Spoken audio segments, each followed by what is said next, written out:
Welcome to the Weekend Live Show. 508 is where I'm from. We run down the biggest stories of the week with you every Saturday night. Let us know in the comments right now where you reppin'. Apache Junction, Taunton, Worcester, Long Island, Manchard, South Florida, Webster, Malden, Framingham, Tucson, Billerica, Salem, Gloucester, Moosop, Connecticut, Charleston, South Carolina, Roslindale, Moosop, Connecticut, London, Hanson, Glendale, Arizona, Lynn, Mapleville, Quincy. Food stamps, leave your clothes, buddy, and hey, you a funny ass guy, man. Have you ever heard of Turtleboy? Yeah? Are you a fan? 508 is where I'm from. Hey, what's up? 508 is where I'm from. How was that? You a freaking idiot. Stop telling people that I'm mentally deranged and stupid. Call me Aidan. He's not a doctor, but... Get out of my store, please. You're a fucking loser. You are a loser. You're not a journalist. You're nobody. You're not turtle hair. Don't make such fun of the criminal justice system. NFL on the house, log out. Let's get this party started. I'll call this Bang Bang. Seriously? I will fuck you up. I will beat your ass. I will fuck you up. Pull up, bitch.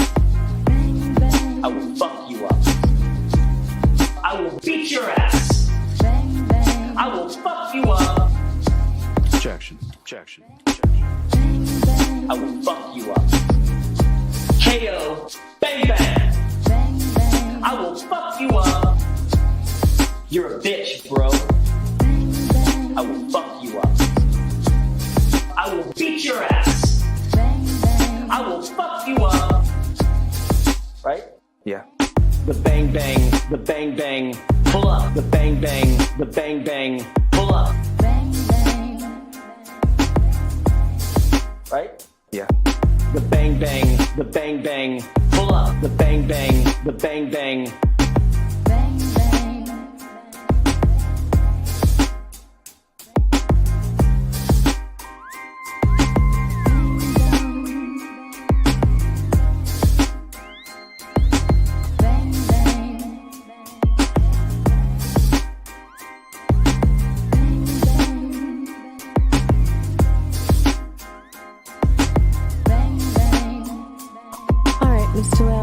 Witness, please. Yes, Your Honor, the Commonwealth calls Trooper Michael Proctor to the stand. Please state your name and spell your last name for the jury. Michael Proctor, P-R-O-C-T-O-R. You're a bitch, bro. I will fuck you up. I will beat your ass. I will fuck you up. I'm going to allow it.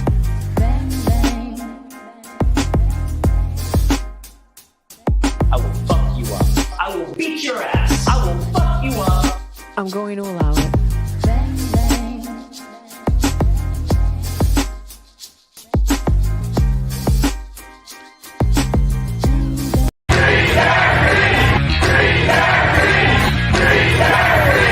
And I will not be intimidated. I will not be silenced. And we will continue on our journey for justice for John O'Keefe and for Karen Reed. Tick, tick, boom. Noise. Go baby, we bringing out toys. Boys, chop up the singing, should be on the voice. Bang, bang, we gon' ride out. Gang, gang, we don't die out. Want it like this, ain't no timeouts. Tell me who really gon' find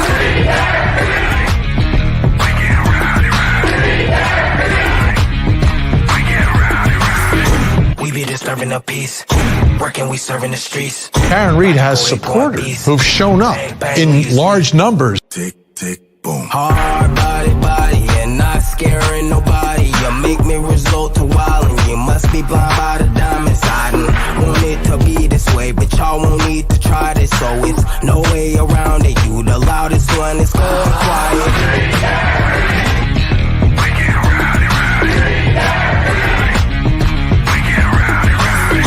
We be disturbing the peace. Working, we serving the streets. About to go going beast. Bang, bang, leave you sleep. This is the first time I think I've ever seen this. An outpouring of support for someone accused of murdering a Boston police officer. Unbelievable situation. Never seen anything like it. Tick, tick, boom. can't stop me, so who gon' stop me? You can't stop me, so who gon' stop me? You can't stop me, so who gon' stop me? You can't stop me, so who gon' stop me? We be disturbing the peace, working, we serving the streets. About to go ahead, going beast. Bang, bang, leave you sleep.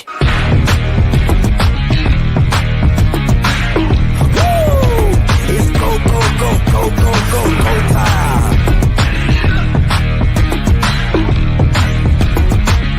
Tick, tick, boom.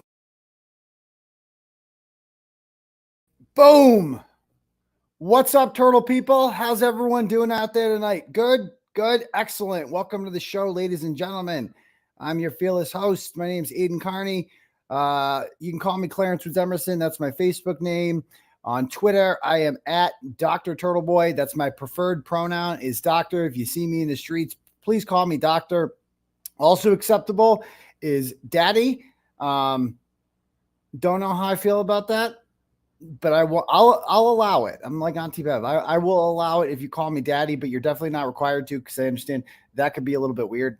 I don't care what you call me. Just be here every Tuesday and Saturday night at 9 p.m. sharp, unless the Celtics are on, which they won't be on any more Tuesday or Saturday nights because they're going to win a championship 2 days from now. I said they were going to win it yesterday.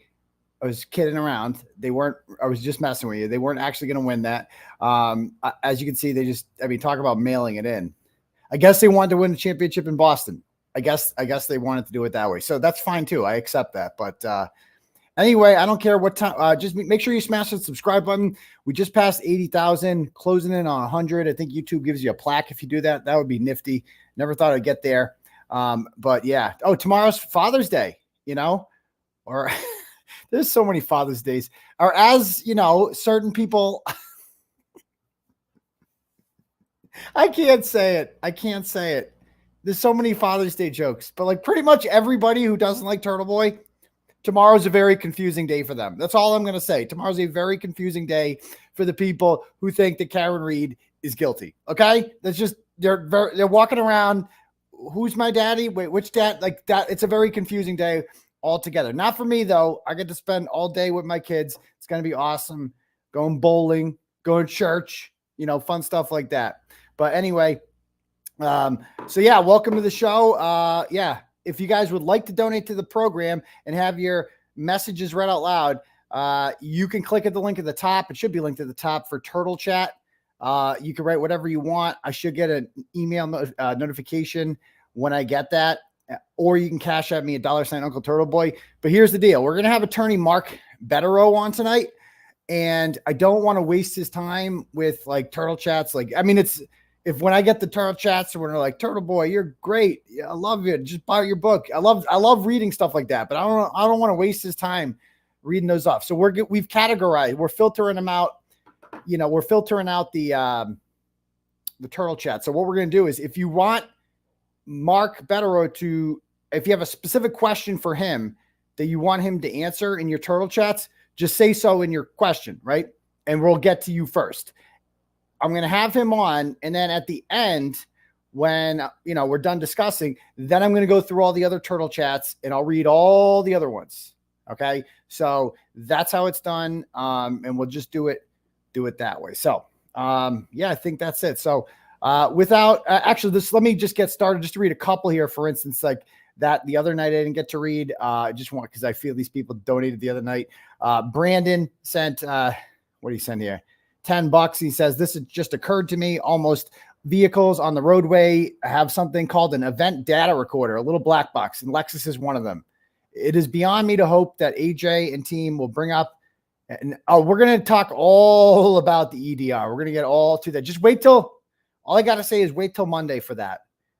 Joseph Paul is going to get spanked on Monday. Like, he's spanked hard. It's going to be. Did you see Alan Jackson's face the other day looking at Joe Paul? He hates him more than he hates Michael Proctor.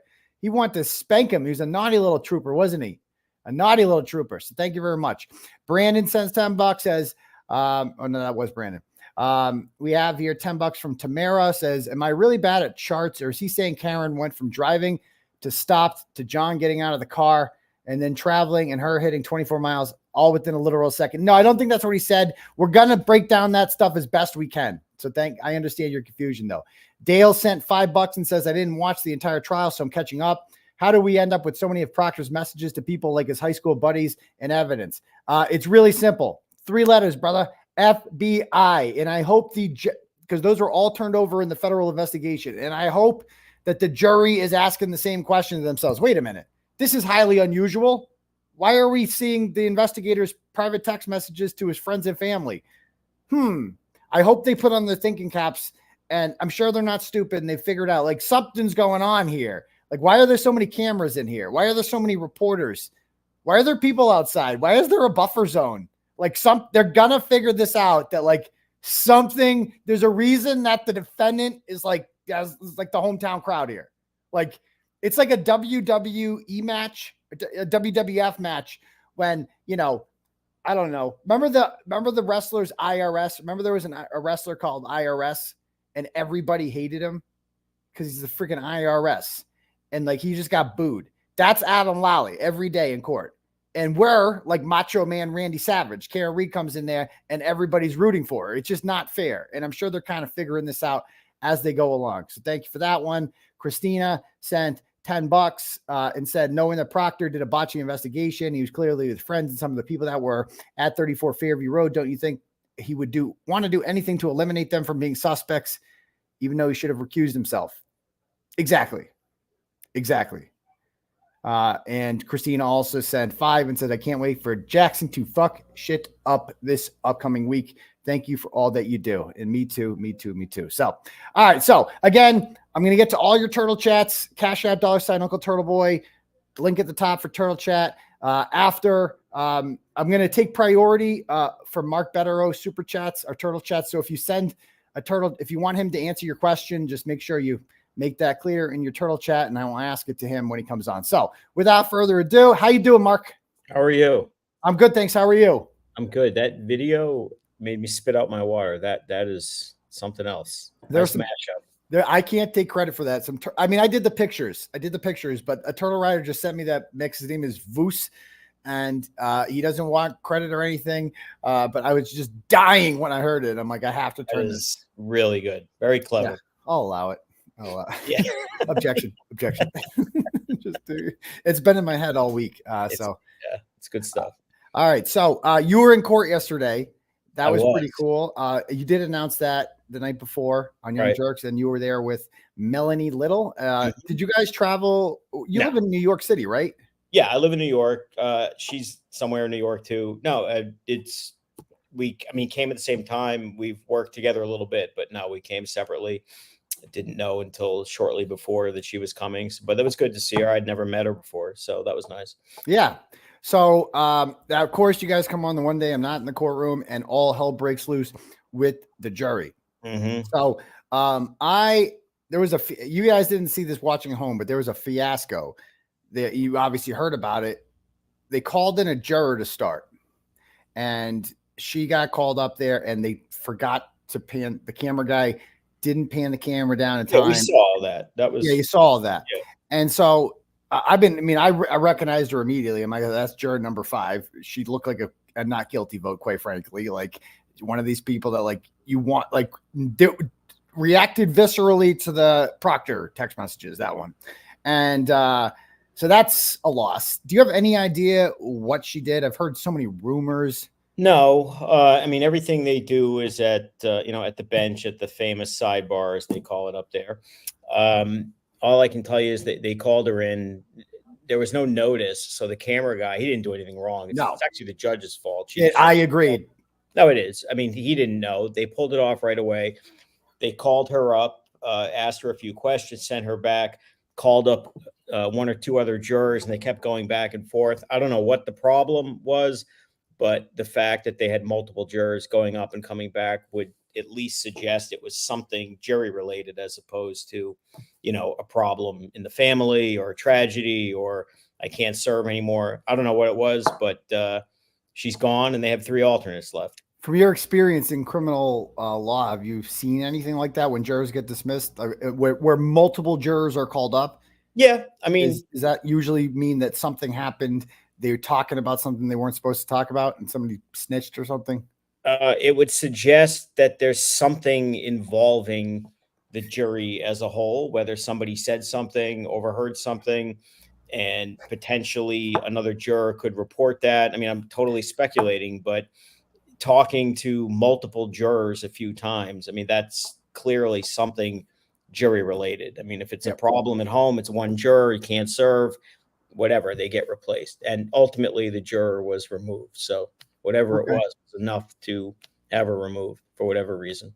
What were your thoughts on just being in the courtroom? You've obviously seen it on TV a lot. It's a very small courtroom. What are your thoughts on it? The courtroom itself, physically speaking, is a dump and an embarrassment to a major trial like this. Understanding, the one next door, which looks like a real courtroom, is not suitable for the defense because half the jury is lacking the ability to see witnesses, and they did the right thing. I mean, look at some of these people, look at some of their demeanor on the stand. You want to be able to see that. So they sacrificed the luxury of comfort for the shoebox where you can see everything. So everybody's on top of everyone, which is just stunning how close everyone's piled in. But notwithstanding that, you can't see anything on the monitor, which is, the TV is too small. I don't know how the jury can read any of the messages that are being posted because I couldn't see it from where we are. And I've had LASIK. I can actually see, and it's closer than the jury, and you can't read anything. So, the room is set up diagonally. It's not even like a straight room in the room it's in. It's kind of an embarrassing courtroom, but it is what it is. It's weird because there's like 5 other courtrooms in that courthouse, and I've checked all of them out. That's by far the smallest one. And none of the other ones have the problem that the main courtroom has, which I can't believe has never been an issue before, in which 6 of the jury seats do not face the witness. I actually sat in on a trial there during one of the breaks, and it's true. Like they can't see the witness. It's bizarre. That frankly speaks highly of Karen's representation, that they recognize what frankly ought to be obvious to a lot of other people, but apparently never has been, which is, we need demeanor of these witnesses to be seen because we intend to destroy them and show, when people lie, it's more than words. I mean, body language, demeanor can mean a lot. And if you can't see that in a case like this, that's terrible for them. So bold move, but the correct move. And it is surprising. No one's ever complained about that before. I don't know how anyone would try a case where a jury can't see what's going on. That's crazy. How did you get the invite, if you don't mind, if you feel comfortable disclosing? Like, did someone from the Reed team call you, or how does that work? Pretty much. I mean, there's only so many seats, and people are filtering in and out. And look, whoever invited me, I would have gone. I don't care. I would like to see. I mean, I certainly appreciate, that. I don't think I'd be invited clearly by the other side. But, I mean, as a lawyer who's interested in this, does this for a living, if that's the only chance to get in there, then, I would go any way I could. So I was just glad to be there. Yeah. Until I got there and almost fell asleep the whole time. But, yeah. So you picked an interesting day to go. It could have been worse. There were definitely worse days. I feel like there was one day early in the trial. Remember the day when they invited all the friends up who were at the waterfall? Yeah. Like that was the worst day. That was probably worse because it was the same testimony for 10 people. And yeah, that was Sully's kids and that day, I think. There was the ones where it was, no, not Laura and Eddie and Etta. I was talking, it was like Mike Camerano and Katie Camerano. And like Mike Camerano looked like he was just on the verge of tears. Like your heart broke for him. You're like, and like the guys that were at the, CF McCarthy's for 5 seconds. And like, so what, if anything, were you drinking that day? I was having Bud Light. Okay. Now how did you crack it open? And it could have been worse, but it got interesting towards the end with the Joseph Paul stuff that we're going to get to. That got like progressively crazy. It was extremely boring. And then it got crazier. Well, I said this earlier, but New York City courtrooms are very sharp elbowed places.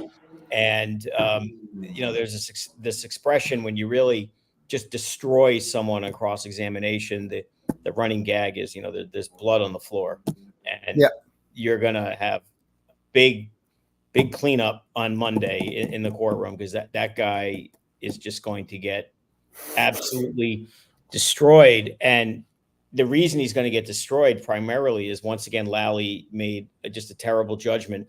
He would have gotten destroyed anyway on his opinion just about the car accident that they claim.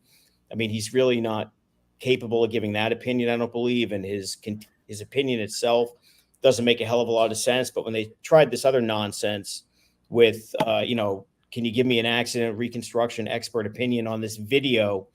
And you saw what that was. Oh my God. If I'm Lalli, I would actually reevaluate and tell the judge, forget it. I withdraw it, because if that comes in, he's going to get killed on that. I mean, just absolutely killed. It did come in. No, well, that was of 𝗺dire. That was the judge's deciding. Right, it hasn't ruled yet. So if that comes in, it's actually going to be worse, because that's going to get discredited so badly. It's going to look like a cartoon with this. That by definition, it's just going to discredit him and harm the larger opinion, which for them is must have. I mean, they can't win without this guy being credible on Monday, given that their expert, or so-called expert, is a state police trooper with a couple of classes under his belt, who somehow is going to overpower two experts who weren't even hired by the defense. They were handed them three who literally are going to testify that they weren't even hired by these people. If they're allowed to speak. Tuesday is voir dire day for these experts. I mean, how insulting is that? And how ridiculous is that? They're testifying. That's ridiculous. There's no way. Of course, on Karen Reed's dime, they now have to fly these people up here for an extra day, probably put them up in hotels, and they have to explain to this judge, this Norfolk County judge, why they're worthy of testifying in her courtroom when you have Dr. Joseph Paul over here, traffic cop, coming up and opining as an expert himself. It's insane. And the idea from the DA's perspective that, we need an offer of proof. What are these people going to say? They're accident reconstruction people who are hired by the FBI, and you have, you have a report. So I don't think it takes a genius to figure out what they're going to say, which is your crime scene and O'Keefe's body and everything that goes with it probably factors into the taillight, which would not shatter. All this stuff, in our view, just doesn't mesh up, and that's not consistent with your theory. And I mean, they know this. So this is an exercise in silliness. And now, your point is well taken. Just let me finish this thought. Go ahead. Just real quickly. If this state trooper is somehow capable of giving an opinion where he simply said, this is what it had to be. The taillight hit his arm. He flipped over. He smashed his head on the curb, which is now their theory, and then somehow bounced 12 feet to land in the middle of the lawn. I shouldn't laugh. It's a tragedy, but it's just so stupid. Well, the story is just so stupid. And the worst part is, and one of the reasons this guy has no credibility, is because he's trying too hard. I mean, if he said, in my opinion, that's consistent, it's possible, fine. Even then, I would say he's not qualified. But he testified in completely conclusory terms that that's what happened. There's no way for him to know that. And as far as recreating an accident, what is he relying upon? He's relying upon other state troopers who are already exposed as borderline corrupt, if not entirely corrupt, who told him this is what happened. Here's where we recovered things. Here's where his body was. So his assumptions are all based on, Proctor and those guys. This is a clown show. That's not how expert opinions are done. You've called it that a few times on the Young Jerks. You called it goonery, which I love that word now. Clown show, etc. And you also said last Friday after the inverted video thing that if you were like Adam Lalli has to come in on Monday and just throw in the towel. And I know you're kind of new to this case, but I've been following this for a while. This is par for the course for the Norfolk County District Attorney's Office. They've been doing this shamelessly for the last 16 months since I've been following the story. So they weren't doing anything. No, I know. But my first fundamental problem with the video, I agree. I mean, if they had any dignity or common sense or sense of right or wrong with what a prosecutor does, they would just punt whether they think she's guilty or not. But, we kind of skipped a step where the judge should have been concerned. I mean, this is a video that is completely flipped around, which is bad enough. they introduced that video deliberately misleading the jury. They knew it was inverted. Uri knew that. He said, but he didn't say anything on direct. Lally knew. Proctor, well, he claims he didn't know, but he claims a lot of things. And it was put in, so it's bad enough that they misled the jury about it being inverted. But the real problem is, does it matter? And in this case, wouldn't you know it, it just happens to flip the taillight that anybody cares about, which raises two interesting questions. If the proper taillight had been displayed, it may not have matched what they claimed it did because they hadn't, smashed it yet, if that's what it is. And also, if you've got Proctor, essentially humping the taillight on the other side off camera, if that had been showing correctly, what would it show? I mean, what is he doing by the taillight? Now, he claims I never touched it. He's under oath 100 times saying that, but we're still stuck with a situation where you have a taillight, which is essentially shatterproof.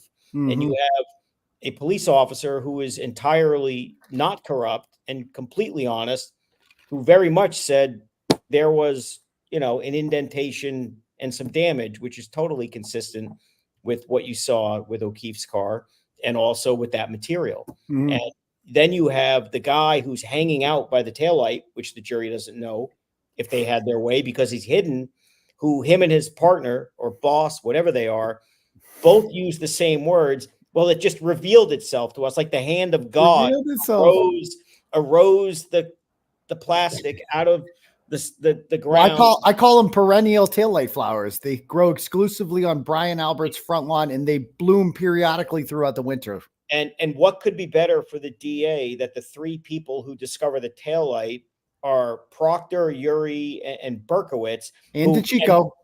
Yeah, well, that's right. They got him, and he's on the text chain for all that. But Berkowitz, who, of course, is the one who just apparates out of nowhere and shows up magically in the video and then disappears again. So, so with this Olivia Lambo, I apologize, pointed this out as well. They're missing one major thing from this thing. Do you see what's missing from this picture? Oh, a test. What do I see? I see red plastic, glass cup. There's John. There's his shoe. Oh boy, I'm gonna fail. You're missing something right here. What? The car? The white Jeep. Oh, where's are they forgetting their new story that there was a white Jeep there?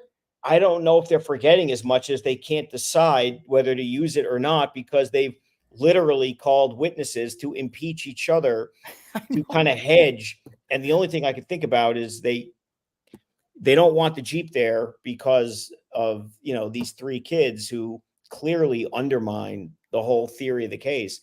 So I think they want them to be inconsistent about the Jeep. But so what we're going to do tonight is we're going to go backwards. We're going to start with Joe Paul, then we're going to get to Jessica Hyde, then we're going to do Tully, and then we're going to get to Proctor. Okay. Before we do that, I got a couple turtle chats for you here. This one's from Bob Brown. He sent $25 and he says, Mark, Proctor went to Dayton with Karen as their obvious prime suspect. Hold on. I need this whole thing. They seized her phone. Hold on. I got to see the whole thing. They seized her phone,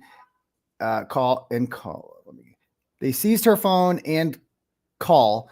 I never hear them advising Karen of her Miranda rights. Can't this be tossed just for this?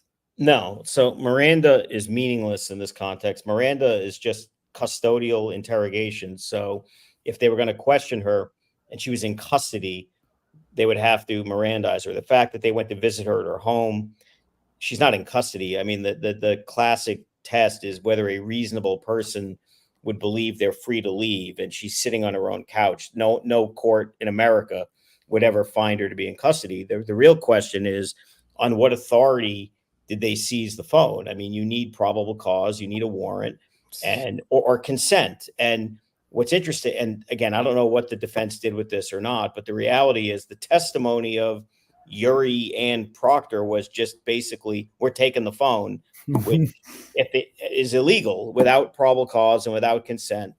And same thing with the SUV.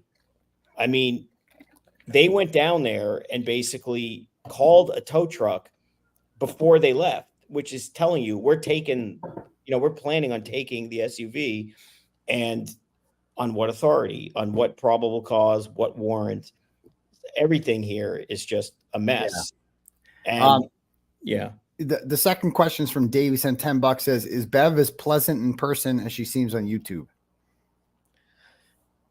No. Okay. Thank you for that one, Dave. Okay. If anyone else wants to have Mark answer their question or send a turtle chat that I'll read later on, the link is at the top, or you can Cash App $ Uncle Turtle Boy, and I'll read yours that way. Let me check the Cash App, see if anyone has any questions. Kimberly sent $10 and she goes, ask Mark how Jackson reacted to his Bang Bang song. I don't know if you were there when he saw it. I doubt it. No, that's not true. Oh, you were there when he saw it. How did he react? Did he like it? I think anyone with any sense of humor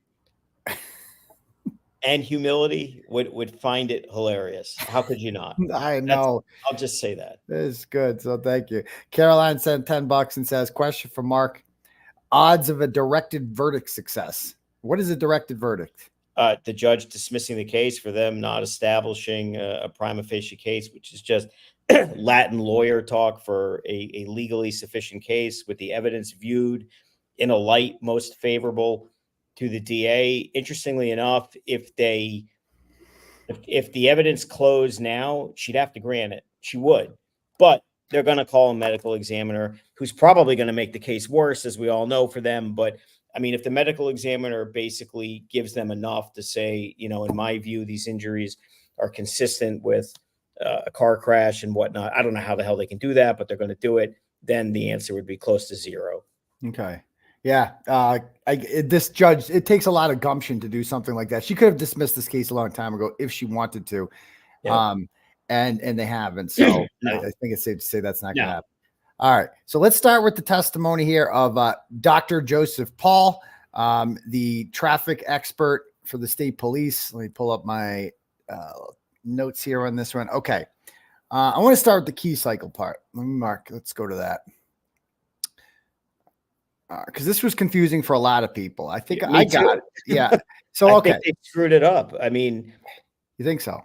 Well, I mean, look, this is probably a lot of the time where I wanted to close my eyes, but I don't think they've established that the right trips relate to the part where, you know, they claim she's going backwards. I don't think they locked it down at all. I mean, you know, when you're in court, you can't even write any notes, so it's harder to kind of go over this, but it didn't sound clear. And this is another classic Lally problem with these witnesses. They just drone on and on. In fact, you know, you had a situation where somebody sounds like a drone and was questioning him about using drones. I thought that was actually kind of funny at the time. But they just go on and your mind wanders. The jury looks like they're, as you could imagine, kind of a little bored with all of this after a long day. Oh, that's what else I was going to ask you. What'd you think of the jury? You know, they look okay. They weren't taking notes the whole day that I could see. I think they were in the beginning, but you know, you look at them, and if I'm sitting there for one day and I do this for a living and I'm ready to take a nap, I can't imagine 8 weeks into this, I feel so how bad they for them. haven't gone crazy, literally. Because sometimes they stand up too. Like there's like a jury 14 and 16. They love to stand up, and I just feel so bad for them. I'm like, dude, that looks. They look so. I mean, God bless them. Anytime there's any pause, they don't even ask anymore. They all stand up, stretch, look around. I mean, they're bored, I think. And when you hear I don't want to jump ahead, but like when you hear like really wonky testimony from like Hyde, for example, which was very technical, way too wonky for normal people to understand other than her conclusion. It was, I mean, I think there's some degree of, you know, they're frustrated, but you know, yeah. They look like they're trying. I mean, they look serious. No, they do look serious, which is a good thing because this is a murder trial. It's a serious thing. Yeah, no, I think they're trying to take it as serious as they can, but 8 weeks of this is tough. It is. It is. So let me, I'm going to start here with this, the testimony about because I kind of know what they're talking about, but I'm going to play this as best I can. The time that you conducted this Toyota tech stream download from the vehicle, what was the mileage at that time? 12,666.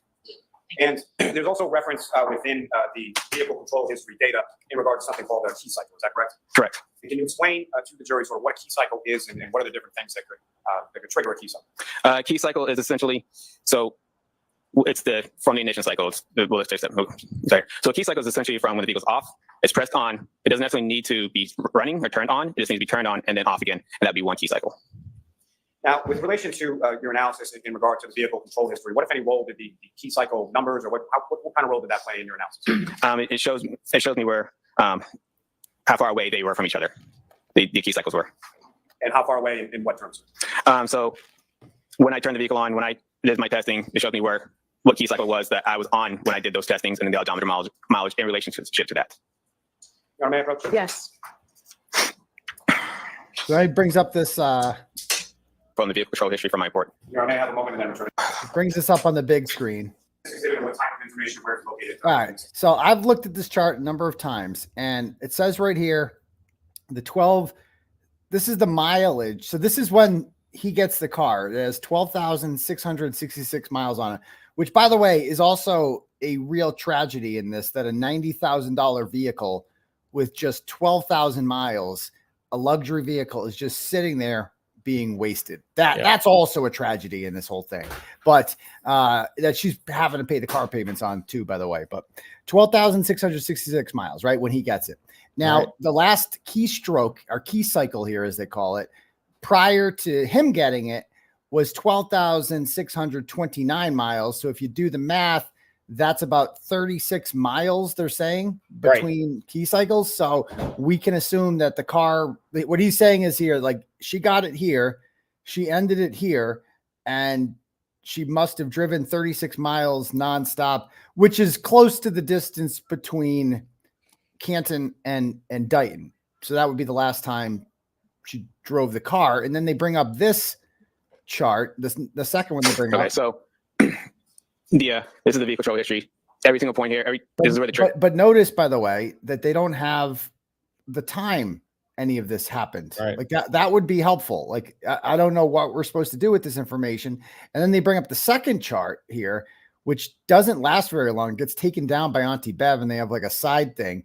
And he estimated like the route that she would have gone. So he Googled, to get from, let's see, from the Albert's house to John's house, the midnight ride of Karen Reed. The most direct route would be 2.2 miles. And then to get from there, then she went to the waterfall in the morning to look for him. That would be 1.2 miles. And then she went to Gemma Cabe's house. That would be 2. And so they add it all up, and it comes out to like 36 miles. Now, I thought this was interesting down here, and I think this is where they're going to get them on Monday. This is just my guess, okay, that this is the part they fucked up on, because it says here. So I'll show you a map, right? And let me bring it up here. Canton, Mass. Actually, I'll just do Canton to Dighton, Mass. All right.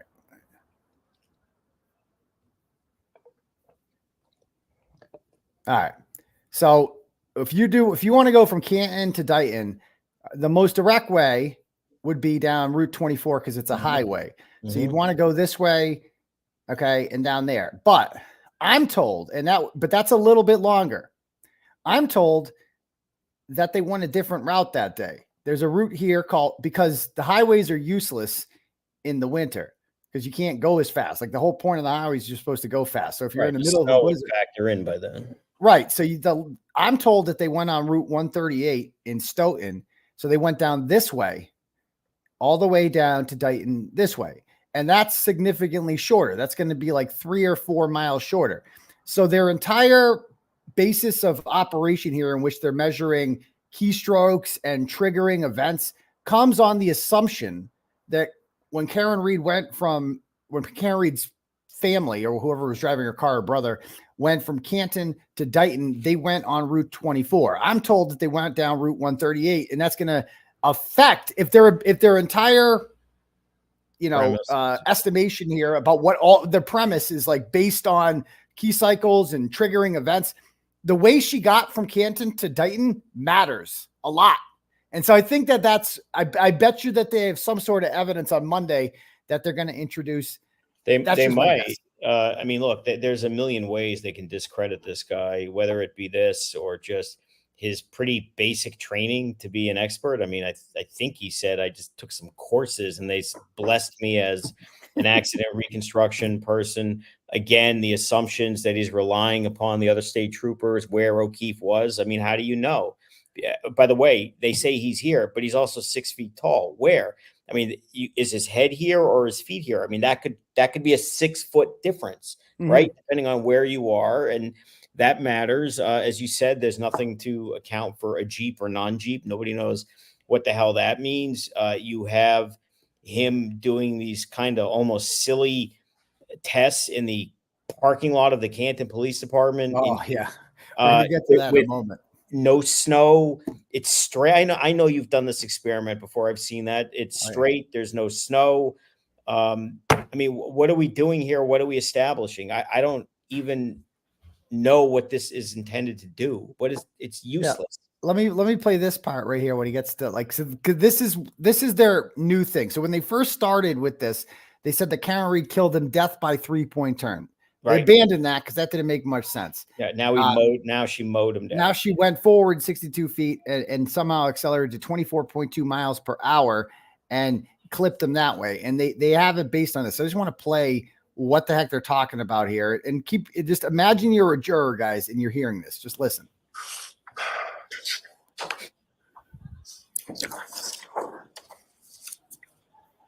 Trooper Paul, once we leave it up on the screen as this next exhibit, if you could use the laser pointer, just direct jurors' attention to what, if anything, of significance to observe in this portion of the days. Yeah, so I circled in here if they drop from 24.2 to 23.6, and also the steering signal went from a left at 4.5 to a right 4.5, so positive to a negative. And also the same thing with the accelerator opening ratio kind of stays consistent at 74%.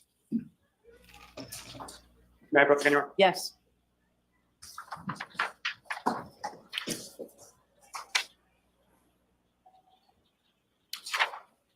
Like, if you're a juror and you're hearing this stuff, aren't you just like, the hell are you talking about? What is any of this? What does this chart mean? What the hell is this supposed to mean? He doesn't explain it. He doesn't have the witness. The witness is not really capable of doing much with it.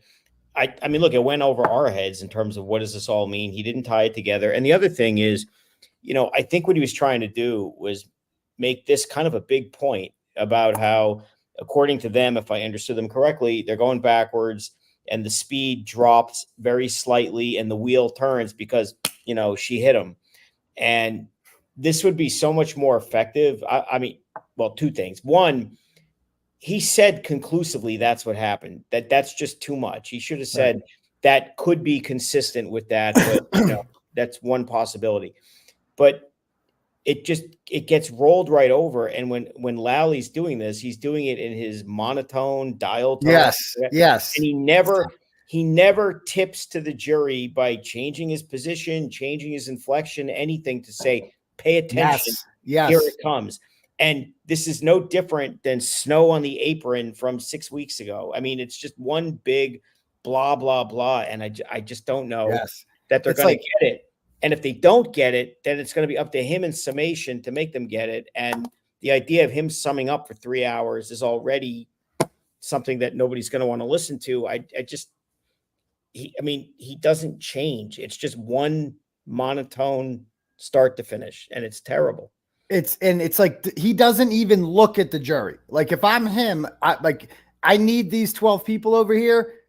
I need to convince them that she did it, or else I'm wasting my time here. So I have to, don't you, as an attorney, don't you want to look at the jurors, make sure they're paying attention, make sure this stuff is, as a teacher, as a former teacher, I would look at the students and I could tell when they're off in space. I could tell when they're not listening. It's my job as a teacher to switch up what I'm doing to make sure they're listening and taking it in. Adam Lally doesn't do that. He does not attempt to connect with the jury and try to build a bond with them. Trust me, certainly the way the experienced defense attorneys do.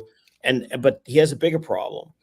The only two, even if you want to call them issues he's had with the jury, have both been just full-fledged disasters. I mean, the first one obviously is the inverted tape. That's hideous. I mean, they know they got schnookered by this guy.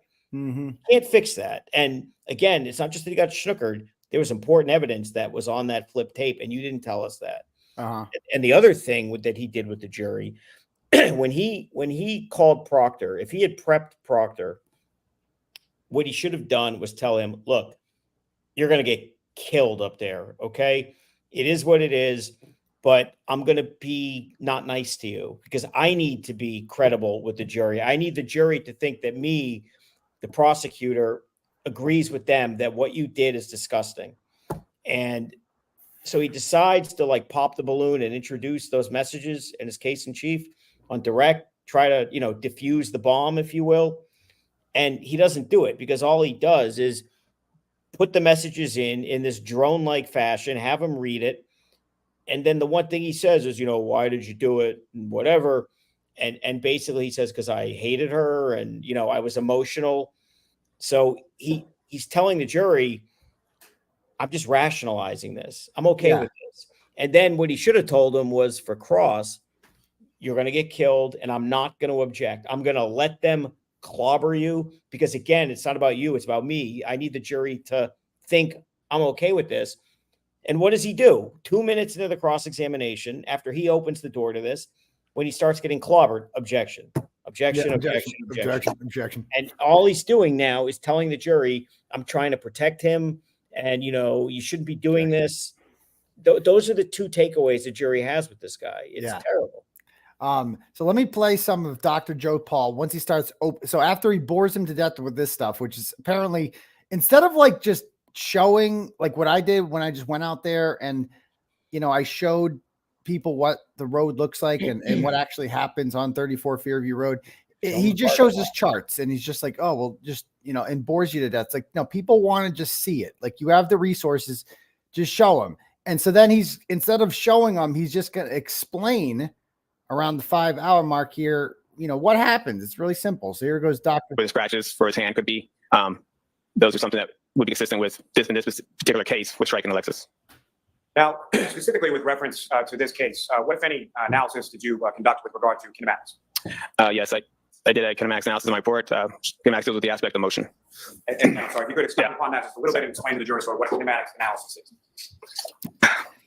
So kinematics analysis is, like I said, it deals with the aspects of motion. Pedestrian crashes get kind of labeled in certain types of how they interact. So in this particular case, I kind of labeled it as it's a forward projection crash with a side swipe. And what I mean by forward projection means that when a pedestrian gets struck by a vehicle, well, basically their principal impact forces are above the pedestrian's center of gravity, as in this case where you get the higher back of the vehicle. When you get struck by something like that, it projects you forward in the direction of the vehicle. Oh, okay. And in this situation where he gets more struck through the side of the vehicle on the tail light area, that it projected him to forward and to the left due to like more of a side swipe manner. Now, with respect to the height of the vehicle, as far as the shape of the back of the vehicle, what, if any, relationship does that have in regard to you sort of labeling this as a forward projection / side swipe collision? Yeah, due to being pretty flat, it's not the front of the vehicle. We have the hood, and the pedestrian staying above the hood. It's the back of the vehicle. It's pretty flat and it's pretty higher up. Now, with respect, you also made aware through your review of the medical examiner's report that there was injury to the back of Mr. O'Keefe's head. Yes. All right. So real quick, it's really important what they're not mentioning here is that the road curves. And if you haven't seen this video, I'll bring it up real quick. Right. I tried this. I actually went to Fairview Road when they came up with this new thing and I tried it. And this is right where he gets hit. So if the car is coming and it's going to go in reverse, and I guess he's like, they want us to believe that Karen Reed, instead of dropping John off right here in the driveway, she decided to come all the way over here in the corner of the house and just sit here. And then John O'Keefe gets out of the car, presumably to go to the party in the middle of a blizzard, except instead of dropping him over here, she drops him off here. And instead of going inside the house in the middle of a blizzard, he just stands here in the road and says, come and get me, while she pulls up 62 feet. And he's like, yep, I'm just going to stand here while you run me over. And somehow she then hits him and his body ends up going ricocheting this way, like, because he was like 10 feet from the curb. But he's got to smash his head on the curb first. I mean, this guy flat out locked them into that because, again, he's the expert. He's the only one they have who's going to be capable of saying that injury. I mean, he's not capable. That's a medical evaluation, not an accident one. But he's saying he split his head on that. And then somehow at a slow speed crash after, I mean, not to get graphic, but if you bang your head on the curb and that's a huge gash on the back of his head, that's not like a sliding kind of thing. That's a smash. You're not going to bounce and go 12 feet into the lawn. That doesn't make any sense. No, it doesn't make any sense. That's what he said. Yeah, that's what he said. Let's go actually play what he says here. I guess I missed earlier. I might have missed this timestamp. He said that he got the scratches on his arm from the taillight. They find, because we've been asking the whole time, what the hell are those things on his arm? Dog bites. And to this day, they have never opined what caused them. Now we have an answer finally. The taillight did it. But the taillight. It's got to be more than one piece, given which of course there isn't. But I mean, it's 5 or 6 lines. I don't again. I'll bring up the picture of the arm, right? We've seen this a million times before. Let me see images. Okay, let me pull up this. How is the taillight even breaking? It's just a thud. It wouldn't. You're hitting soft tissue. A 200-pound man, soft tissue, and it causes the taillight to shatter. So again, I guess where is the science here of his arm? So that's his right arm. So we guess he's standing away from the curb because his right arm gets hit by I guess that takes the brace, takes it right, and it sits there, and then it just shatters him. That means he's facing the car. He would have seen it coming. Right. Right arm is closer to the grass. Right taillight backing up means he's looking at the car. Right. If you believe this. And the taillight, when it shatters, it makes these parallel gashes. Like it's bizarre. It just like goes, like, oh, there's one part of the taillight, and then it gets that one. And then the other fragments of the taillight do parallel gashes right here. And then some more ones right here, right? And then a little piece right here, little one, then there's that. Get some there, and then get some there. Oh, and some more ones over here, some parallel ones. Like the taillight did all that. That's what they're going to say with the straight face happened to John O'Keefe's arm. Taillight. Polycarbonate taillight. They have a so-called expert says that's what happened. Taillight that, by the way, would that taillight not be covered in John's blood? It ought to be. If you ripped him open, it ought to have had some blood. Now, it has apparently some of his DNA, but of course, the problem with that is that's his essentially live-in girlfriend's car. It's not a big deal that touch DNA would be on the taillight. Now, blood might be a different story, but they don't have that. No, and shouldn't they have it? If you cut someone with a knife, somebody kills someone with a knife, the knife is going to have blood DNA on it, correct?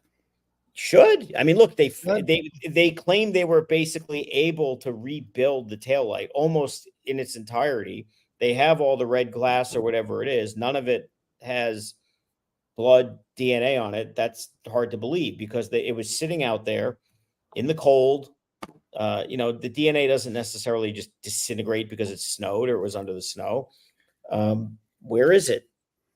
Yeah, it's gone. And by the way, where was the taillight to begin with? They couldn't find the taillight when the Canton Police Department searched for it. Then they magically find it. It doesn't have any blood on it. They put it together like a jigsaw puzzle, and then here we are. So this is new. So that's a new one. Also new is he's going to pull this up here. Share screen. Let us listen to how he explains the head injury. Yep, this is even worse. What, if any, significance did that have in relation to your opinion as to how much O'Keefe interacted with the vehicle? So when you look at the damage, he would have interacted with that left side of the vehicle. And when he got struck by the vehicle on the left side, it would cause his vehicle to rotate counterclockwise. And then when that rotation, he could turn into his back, and his back could have struck. This is a big Lally problem. He's tapping here. He's saying this is where he got hit. And nobody is saying, for the record, the witness is touching his upper right. Like, he's saying the impact was here. upper right shoulder. So where is the consistent of like a thud there? Oh, I see what you're saying. There ought to be like, there ought to be deep bruising or something. Right. Yeah. Instead of just, it looks like Velociraptor. I mean, his whole thing was he didn't get hit center mass. He got side swipes, so he went off to the side, but he keeps smacking his upper right shoulder area. So there should be bruising, they're saying. Bruising, broken shoulder. Who knows? Yeah. They don't bother explaining that. They just say, and how does I know that injuries here? If you get whacked up here, how does the taillight break and cut your arm here? I don't know. I don't know. Just, you're not supposed to ask questions like this. This guy's a doctor. There was asphalt curbing, which could have somewhere he could have struck his head in there, or somewhere along any of the pavement would have caused damage. Most forward projection crashes have damage on both sides of the body. Why is that? Due to them get projected forward, so they get hit from behind. They had damage to the back, and then when they get projected forward, they get damage to the front. So, I mean, in this case, he got projected and got spun counterclockwise due to the where he got impacted the vehicle. So they want us to believe that he did like a triple Lutz, like Christy Yamaguchi, and just does a spin, a 360 spin after he ricochets off the side of the car. And again, let's check out what this road actually looks like to see if this is possible. You know, so they want us to believe. So Richie's standing right here. Richie would be out of the way by now. Right. Like, so he gets hit supposedly. So Karen Reed, by the way, is an excellent driver in reverse, drunk in the middle of a snowstorm, accelerates to 24 miles an hour, which I couldn't do on 3 separate attempts. I can only hit 19 miles an hour. It's just 62 feet. And somehow she's drunk and she just accelerates and turns it right at the last minute to avoid the curb and then hits him, right? And then his head smashed. So he's got his arm up and then his head smashes right here on the curb. There's no blood on the curb, by the way, luckily. And then he just jumps over here. The body jumps over here. And luckily, not a single person in that house, including Matt McCabe, who likes to stand in windows and observe things outside during the middle of parties, doesn't observe or hear this. No one hears. Think of how loud that would be. Like the screeching of the tires, just the revving of the engine to reach that speed in that short amount of time. And like the impact, the thud would be. The thud, yeah. You don't hear any of it, nothing. And they're just like, oh yeah. And they're like, keep in mind, they're also like waiting for John. And like, where's John? Remember, she called him 6 times. Like she's really worried about where John is. Oh, no, she didn't call him 6 times. That's fake. Maybe Jessica Hyde can explain that to us too. Why that, was also unreliable data.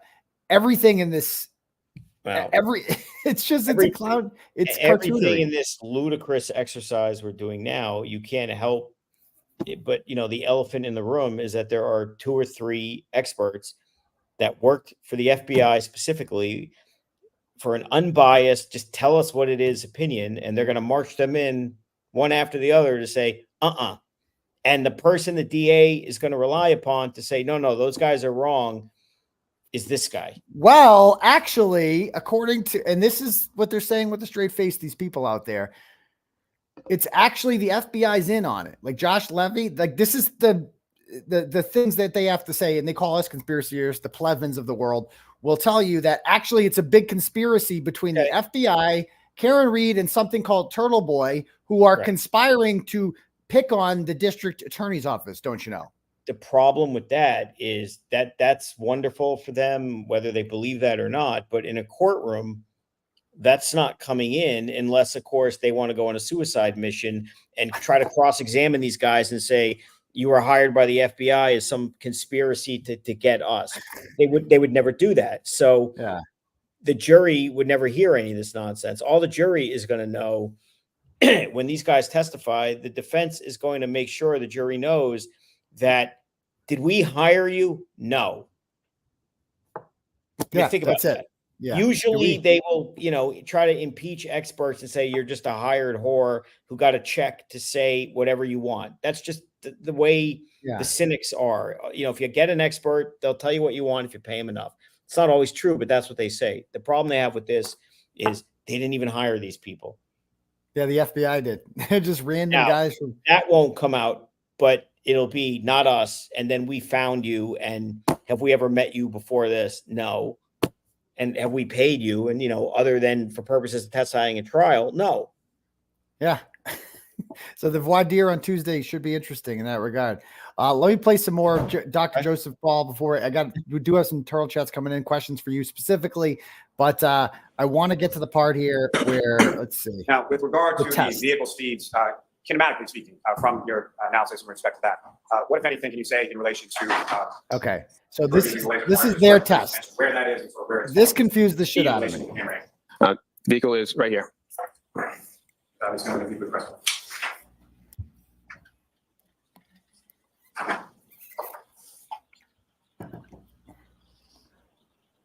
Like, what was this? What is this? Do you know what this was? It showing is this recreating him hitting the traverse?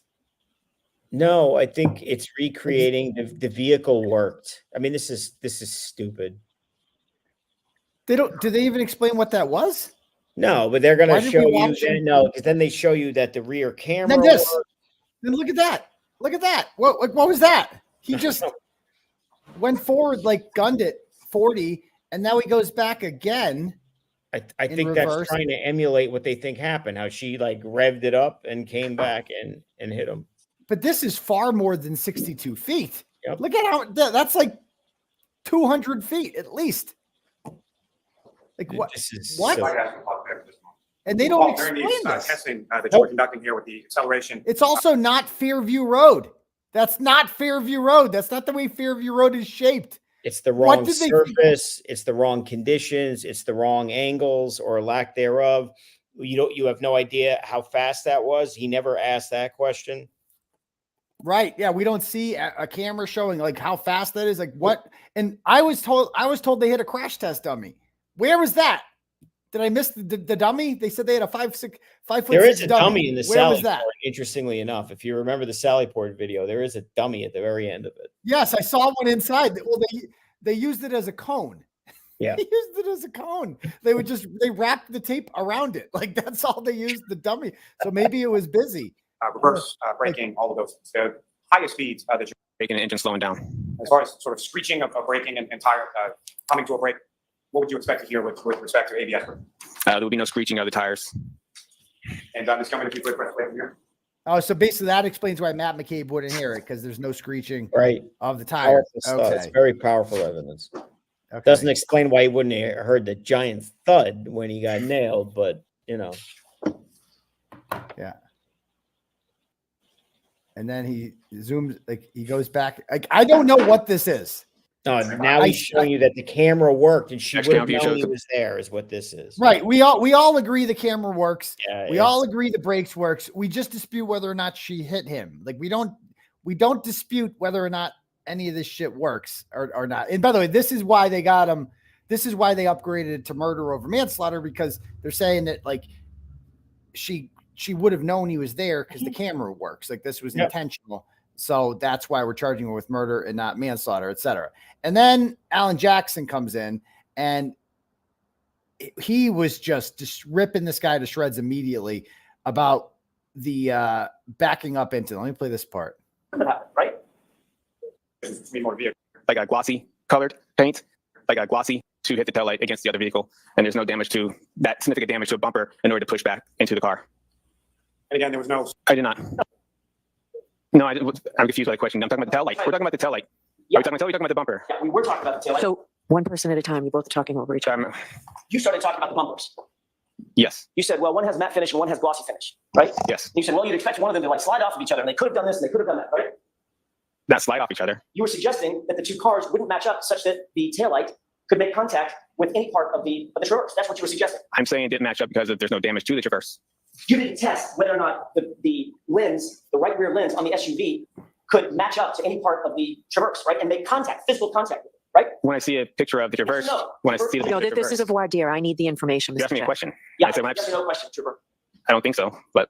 Mr. Jackson, just for, there's no jury here. She loves saying that. She loves saying that. There's no jury here. Like enough with the theatrics. Yeah. Come down from the chandeliers. Yeah. Do you agree with her there that she hates the theatrics? She hates the theatrics. She hates him. She's probably intimidated by the fact that, he's a much more powerful figure in the proceeding than she is. I mean, she's just kind of kind of low key. I don't want any trouble. I don't want any stress.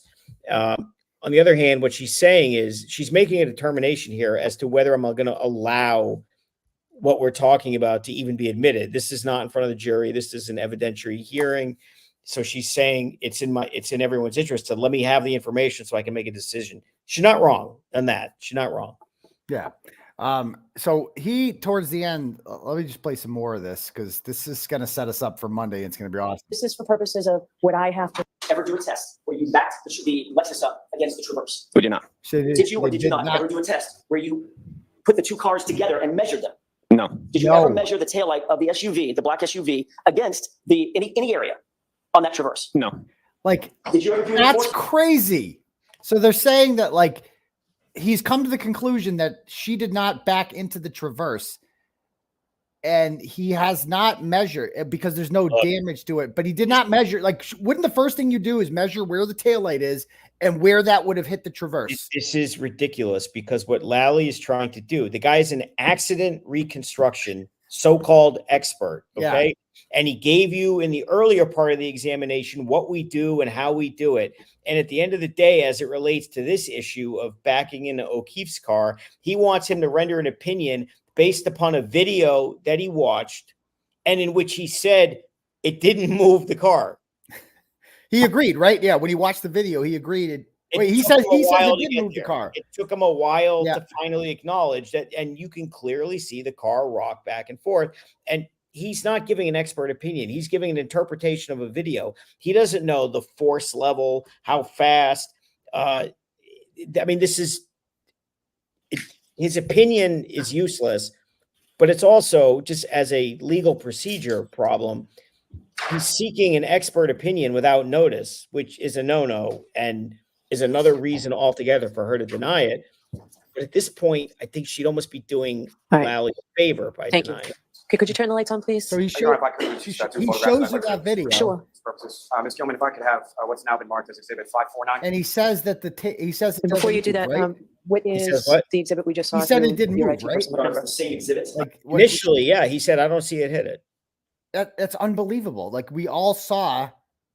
The judge said the same thing. That's why she said, show me the other version that you have where it's, you can enhance it. Yeah. That's right. Yeah. Because so initially when she first showed it, that's right. He said it didn't happen. And he finally begrudgingly admitted it when he watched it the second time that, oh yeah, that moves.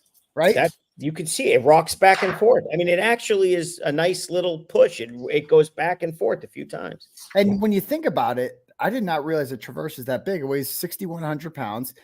LX 570 weighs 6,000 pounds. That's 12,000 pounds of force exerting on each other, right? And at a sharp angle in which where the wiper thing sticks out. Right. And then so the steel corner of it is just going to hit the taillight. If it hits at the right angle, you can easily crack that. Well, not a problem. It's basic physics. I mean, if the two surfaces come into contact against each other, the steel is going to win. Obviously, it's going to push through. And just like the Dighton cop said, crack it a little. Crack it. Not fracture it into 45 pieces. And that's another thing. Why didn't the taillight was cracked. That should have been sufficient enough to say that she hit him with the car. There's a little fake theory here. Why did they need to go the extra mile with all the extra taillight? That's the part that I still don't get to this day. If this is a conspiracy, why all the extra taillight? I think it was fast moving, panic, and they didn't think it. I mean, look, how these guys didn't realize the material of the lights wouldn't even fracture, or they just thought no one would give. I mean, maybe they thought the Canton police would take a look at it and clear it, and it's over. Yeah, the microscopic taillight too. That is new. So look, we got some questions here rolling in here from Turtle Riders in the chat. They want to ask you $5 here from Miss Gold. Our Mish Gold says, Mark, how long do you think the defense will take the United Kingdom stands with Turtleboy? I mean, if you go by what they say, they've decided to pare it down. I'm sure aware, number one, the jury doesn't want to hear length. And number two, they clearly recognize that they're way ahead. And I think that they're going to try to restrict it to only essential witnesses, like their Celebrate guy. That's an essential one. Clearly, you can't leave that unanswered. I would think that their medical examiner would be one. And Guarino, the cell phone guy. They have to have him. Those are the three that they have not got to yet. Well, Green, their cell phone guy. No, I'm talking about who the the DA. The three that they have to bring up are the medical examiner, the Whiffen guy, and Guarino. Those are because they have like 25 people left. A lot of them are people I've never heard of before. I can't imagine they're all going to be called. They need to kill it. Yeah. And then defense will call, their cell phone guy, a medical examiner. At that point, what else are they going to do? I mean, if they have the plow driver, Lucky Loughran, that's a great eyewitness. That the plow one is actually a big one for them for sure. I mean, if he's they tried to take a few shots at him through Tully, obviously, but we're going to get to that. Yeah, but the reality is, if he's just a local guy who drives the Frankenstein, whatever the hell it is, and he says there was no body there, and I know because I look where I'm plowing, and I came back and the Ford Edge was there. Well, he's the best witness because he is a townie. His brother's the chairman of the board of selectmen. Who voted against the police audit. The guy has lived in Canton his entire life, just a couple blocks away from 34 Fairview Road. All he wants to do is plow his roads and go home and live his simple life. He seems like a nice enough guy, and they're going to try to be like, this guy is a fucking liar. Like they're going to try to smear Lucky Loughran, and I don't know how that's going to go over well with the fact that his name is Lucky. I mean, this is like the most masshole trial that the world. Oh, exactly. And then here comes the townie plow guy who goes by Lucky, who's driving Frankenstein. I mean, he was driving Frankenstein. All right, so we have 𝗀𝗄𝗎 K since I don't know how much they sent here, but they say the question is for Mark: when it starts raining repercussions for what has been done here to Karen Reed, any insight on where you think the storm might begin? The state police, Canton police, McAlbert's, etc. Who might be the logical FBI first priority? Well, before you get to the FBI, the first thing is Chip. He'll be toast when the trial is over, I think, pretty quickly. And then as far as the state police, the question is, does anyone else go or get in trouble to the point where they walk away? But I mean, as far as the feds, if they're going to do something, it really depends on, we don't know what they know. So certainly I think Higgins has already perjured himself. Proctor, I think, is going to have some serious issues for sure. If there's some real proof of some funny business going on in the Sallyport, I think that would be a big deal. I mean, something's going on. I don't know if the defense has any more evidence, but it seems pretty clear that I think not right. You're right about, I think, like Proctor's going to lose his job over this. He has to lose his job. He's gone. If he doesn't, because again, it's one thing when Turtleboy's writing about this, they can dismiss me as a kook or whatever. But when the Boston Herald every day has headlines like this, we want you to degrade women. This is a powerful one. I know. Or this one. Hall of shame, right? Embarrassments pile up for six-figure stadies. Or this one. Proctor exam. Yeah, that's a good one. It's like she's a babe. She's a whack job. And then this, I mean, it's like, oh my God. The good part about, like, I have come to the conclusion that, like, there's a chance. I think the McAlberts are going to get away with murder. I do not think that there will ever be quote unquote justice for John O'Keefe. No one will ever be convicted of his death. It's too late. They're going to get away with it. But I think that the shame of this, the stain, will live with them forever. When these people go out in public, like this, by going on national television and going under, like, it was just me talking about it before. Now the whole world is talking about it. There's nowhere they can go in which they won't be viewed as the people who killed and conspired to kill John O'Keefe. The only way, I mean, look, assuming these people had anything to do with it and there's some degree of proof of that or an investigation into it, the only way that they're ever going to get them, because right now, every single person in the house is denied knowing anything. I mean, to a man and woman and kid even, they've all just said, I don't know shit. And so the only way that they'll ever do it is if somebody cracks, assuming there's something to tell. And I would think that the likely people that they would try to do that if they're going to do anything are the low-level kids who are not criminals and tough guys who Sarah Levinson and Julie Nagel. People like that. Yeah, it has to be them. Maybe, again, if the theory is use poor judgment, made a stupid decision, went along with something they shouldn't have, not that they killed anyone, but lied or whatnot, that, you know, reevaluate your life. And if they start rolling up, then who knows? But if you said, do I think anyone will ever get convicted for his murder? No, which is a shame.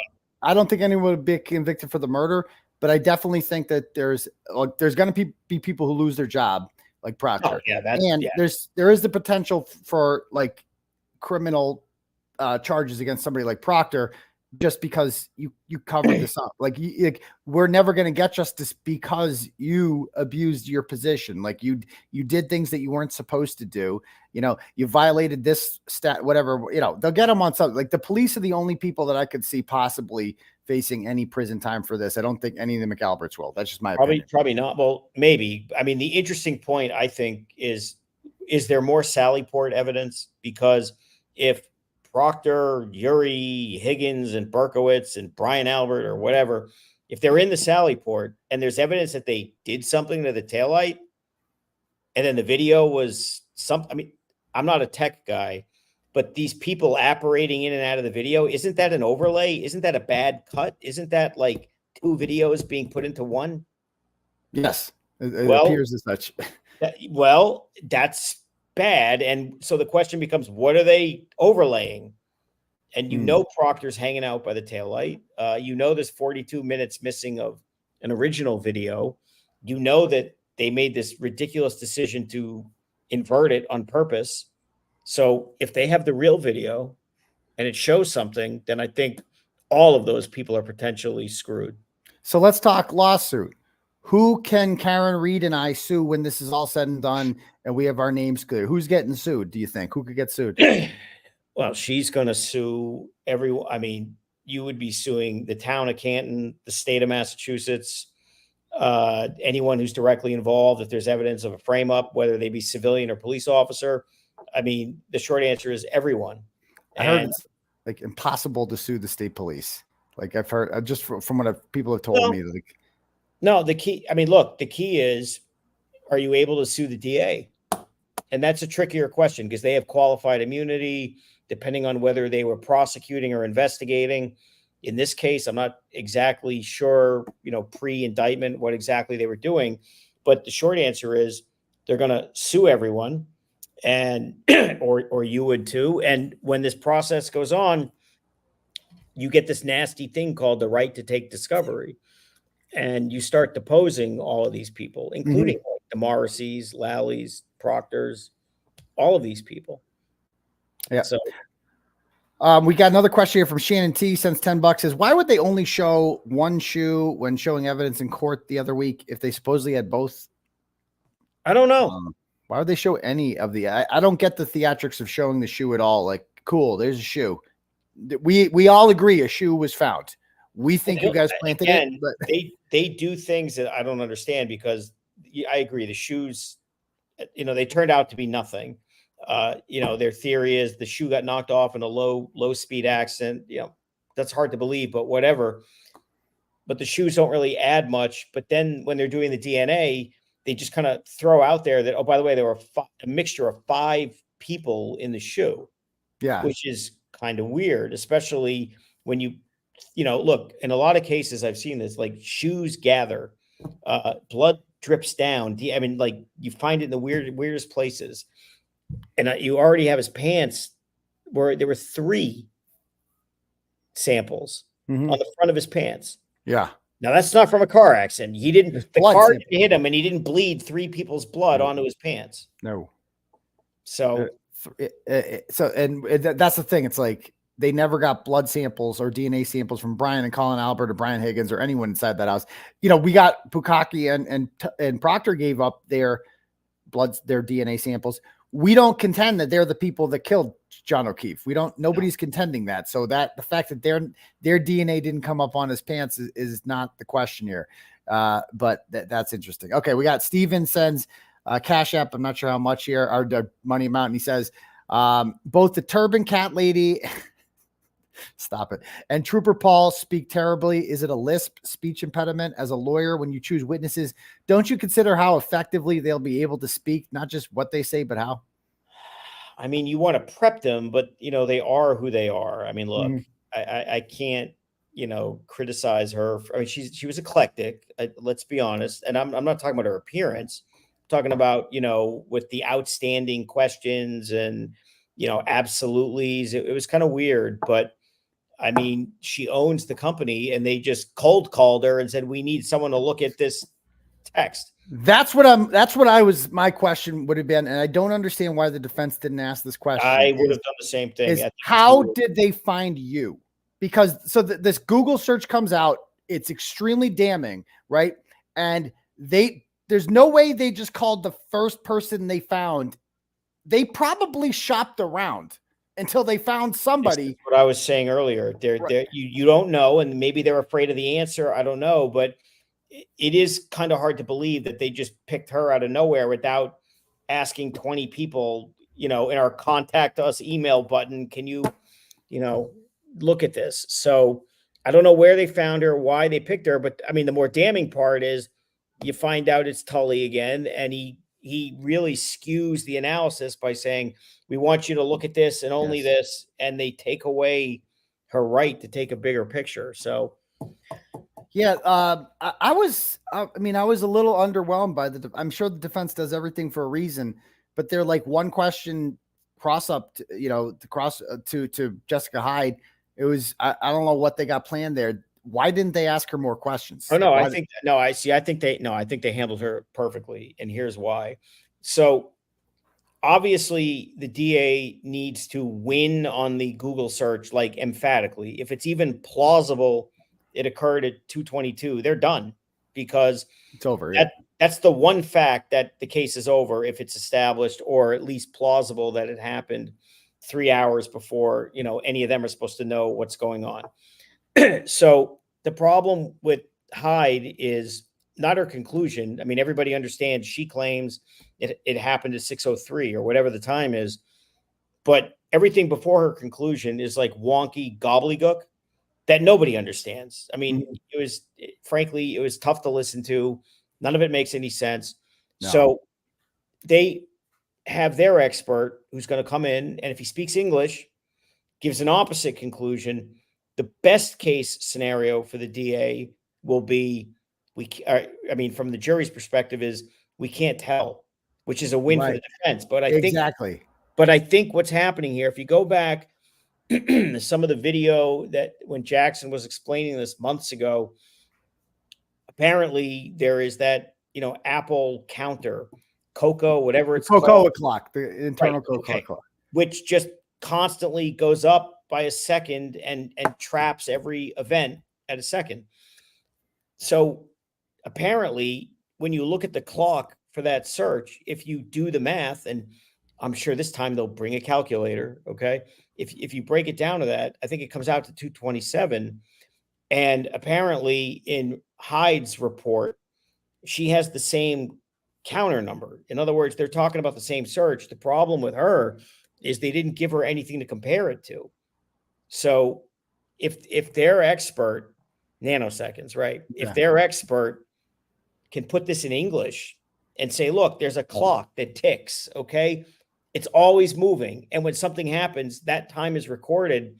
If their expert can say the clock on that on the 2:27 corresponds to that, and the clock at 6:03 corresponds to a later time, they're done. Done. That's it. It's 2:27. But what I'm saying, they don't want to cross-examine her on gobbledygook, because where are they going to? She's just going to dig in.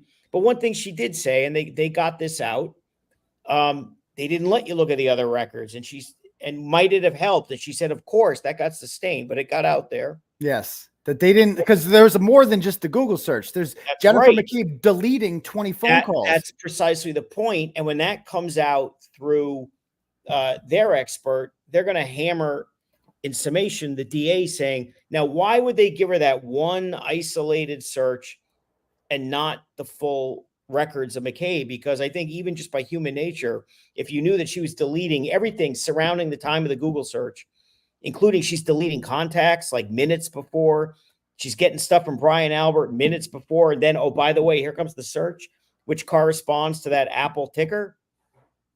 And the bottom line is this: the FBI believes it, right? Yeah, the FBI, and I'm sure we'll be hearing from somebody on their side that says the same in that regard. So got another question here. $10 from Maria says, why hasn't Jackson asked either Uri or Proctor why they didn't take a picture of the taillight damage since it was so bad?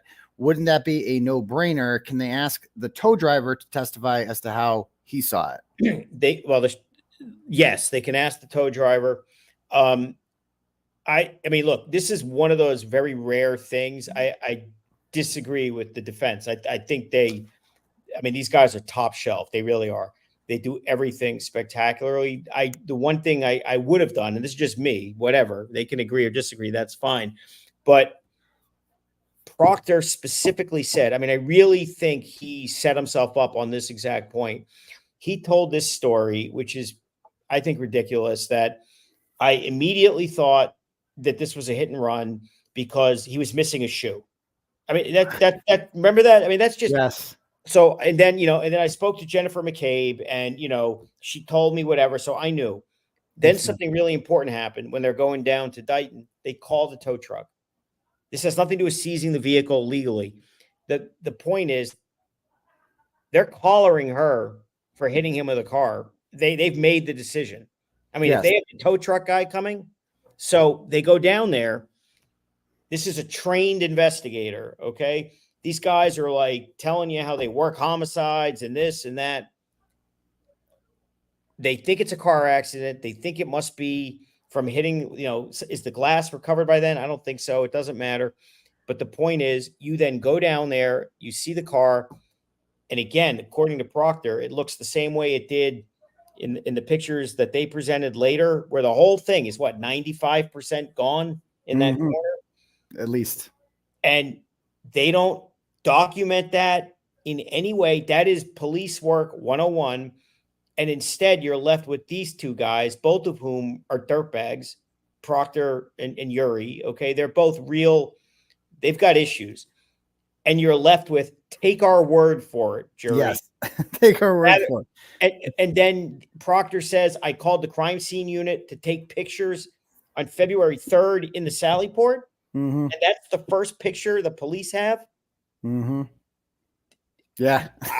Look, there's some credibility issues for sure. I would have clobbered him on that. Just like the other thing one other thing I thought they left on the table with Proctor real quick before I think it's interesting when he gave that just pathetic explanation about, I got all emotional and that's why I had to call her words I'm not going to say, what I'm talking about. And all that stuff.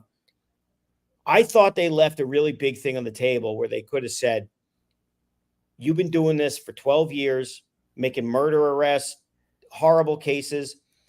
Is this the first time you got emotional about a case? Yeah. And did you call, did you start all that time? This is a situation where there's no good answer because he's only got two options.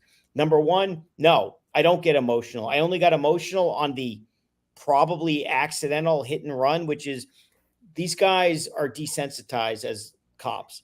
They don't lose their shit over somebody committing a crime. Yeah, they're so offended. Yeah, and I'm not, downplaying John O'Keefe. I don't mean to, but in the world of murder, this is not like somebody took a baby and like chopped it up into 5 pieces and you say, oh my God, this is like right. The worst human being. I need to find him. So if the answer is, I don't get emotional, why this one? Is it because she's a woman? Is it because you're doing her dirty because of the Albert? That's a good question. Or alternatively, I do get emotional and I'm not fit for duty. And then you mean there's more of these messages in other cases? Right. Because he's murder police. Like you do murders all the time. Every case you have involves a dead person. Do you get this personally invested in every case that you do? I would have clobbered him on this. And it doesn't matter which path he takes. You have a perfect way to club him over the head on that. And I would also ask, like, if you're saying this kind of thing about Karen Reed, right? A woman, what do you say when it's a black person? Like, what do you Yep. Did you freeze up? Whoop, you froze up. Did we lose you there? Are you back? I'm here. Yep. Are we back? Yeah. I think we're back. Okay, cool. Sorry about that. No, you're right. I'm like, what do you know? Right. Imagine like, and I know race doesn't really play into this, but like you're saying all this about a woman. What?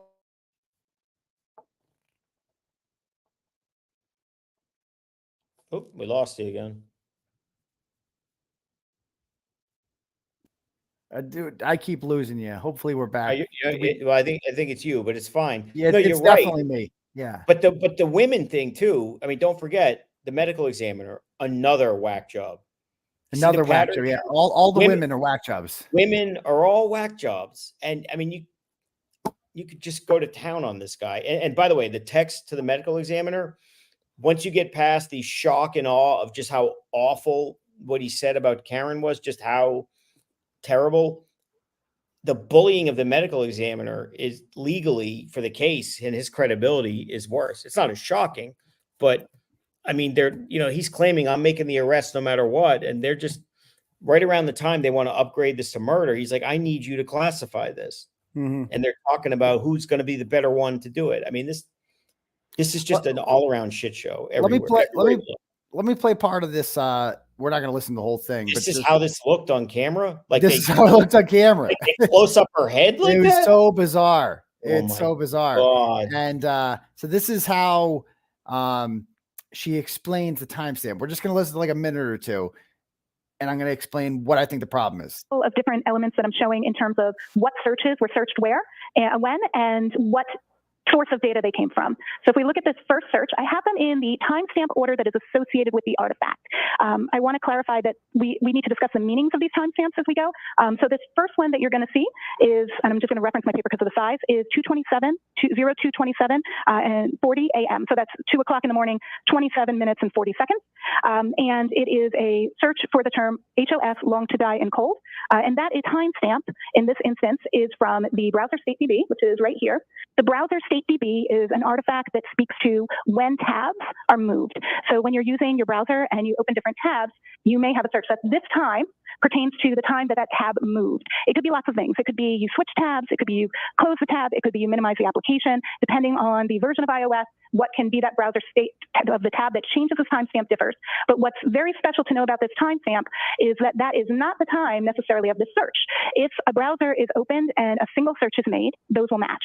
However, as long as that browser hasn't been closed, moved to background, etc. If that browser has had any activity that happens to that tab in terms of application closing, minimizing, this can update. That is what that timestamp is for. This search term is always going to be the most recent search term in that tab. That means the last item that was opened in that tab was HOS, long, TI, die, and cold. We cannot tell by this particular artifact what time that search occurred. It is a high likelihood that that tab was opened at this time because there was another search that occurred at 2:27 in the morning. It was a sports site. I cannot pronounce it. It began with an H. 𝗙𝗃 Sports. 𝗙𝗃. Okay, thank you very much for the pronunciation. 𝗙𝗃 Sports. There were a couple of searches pertaining to that done immediately after, but it appears that that's when this tab was opened and the first search done there. Okay, so immediately, I'm done. If I'm a juror and I'm listening to this, flags there. I'm not sure I picked that up in live time.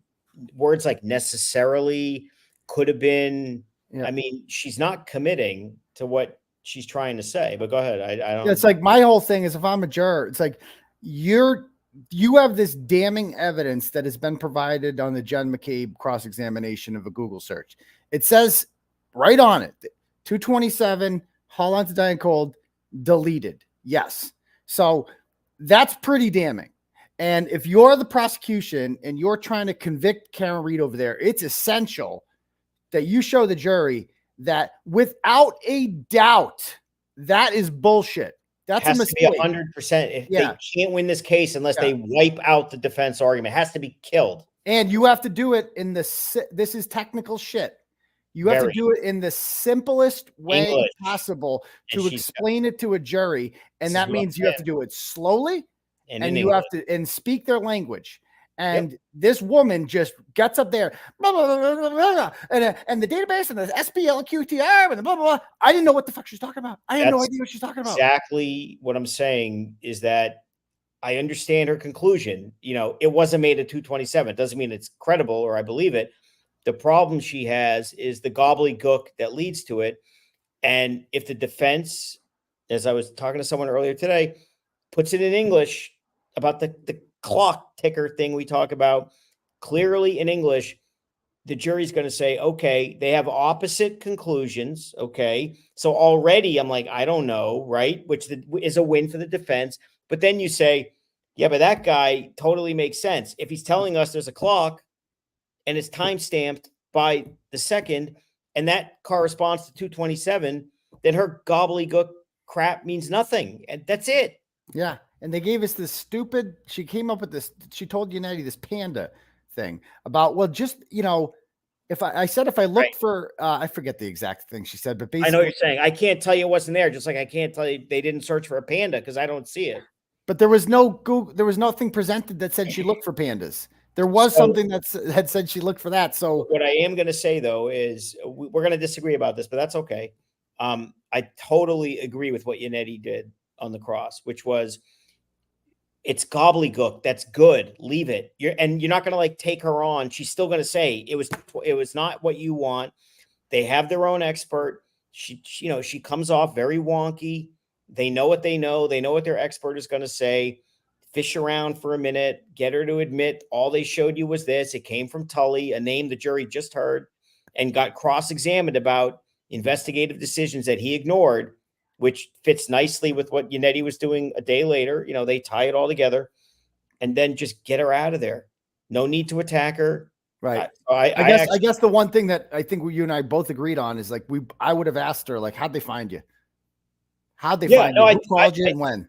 I think I would have done that, but the thing that's so bizarre about all this, the people who just want to decree Karen Reed guilty, and they just the trolls, whatever you want to call them, they will pounce on anything they perceive to be good and just scream and yell like, that's it, game over, game over. Everybody, I had like a million calls. Like you should, like the John DePetro tweet today, which John DePetro is just a comedian. He's not like serious. I know about how brave she is and like the best speaker, and we all owe her an apology and how she's going to sue me. It's just like, bro, it's not going to end that way. Like, and I guess my bigger question here that I still don't understand from listening to this thing, right, is so the 227 search is not legit, she's saying, basically because she was searching Hockomock and then left it idle, and then 4 hours later used that same tab to Google how long to die in cold. So then why did it come up twice? Like, why did it come up at 624 and 227? Like that's because that's what they're saying, right? Is like she actually Googled it at 624, so that's why it came up at 624. Then why did it come up twice? And that's still not been explained to me. The prosecution is just they've got real world problems beyond this, because a lot of this is going to relate to marshaling other evidence and common sense.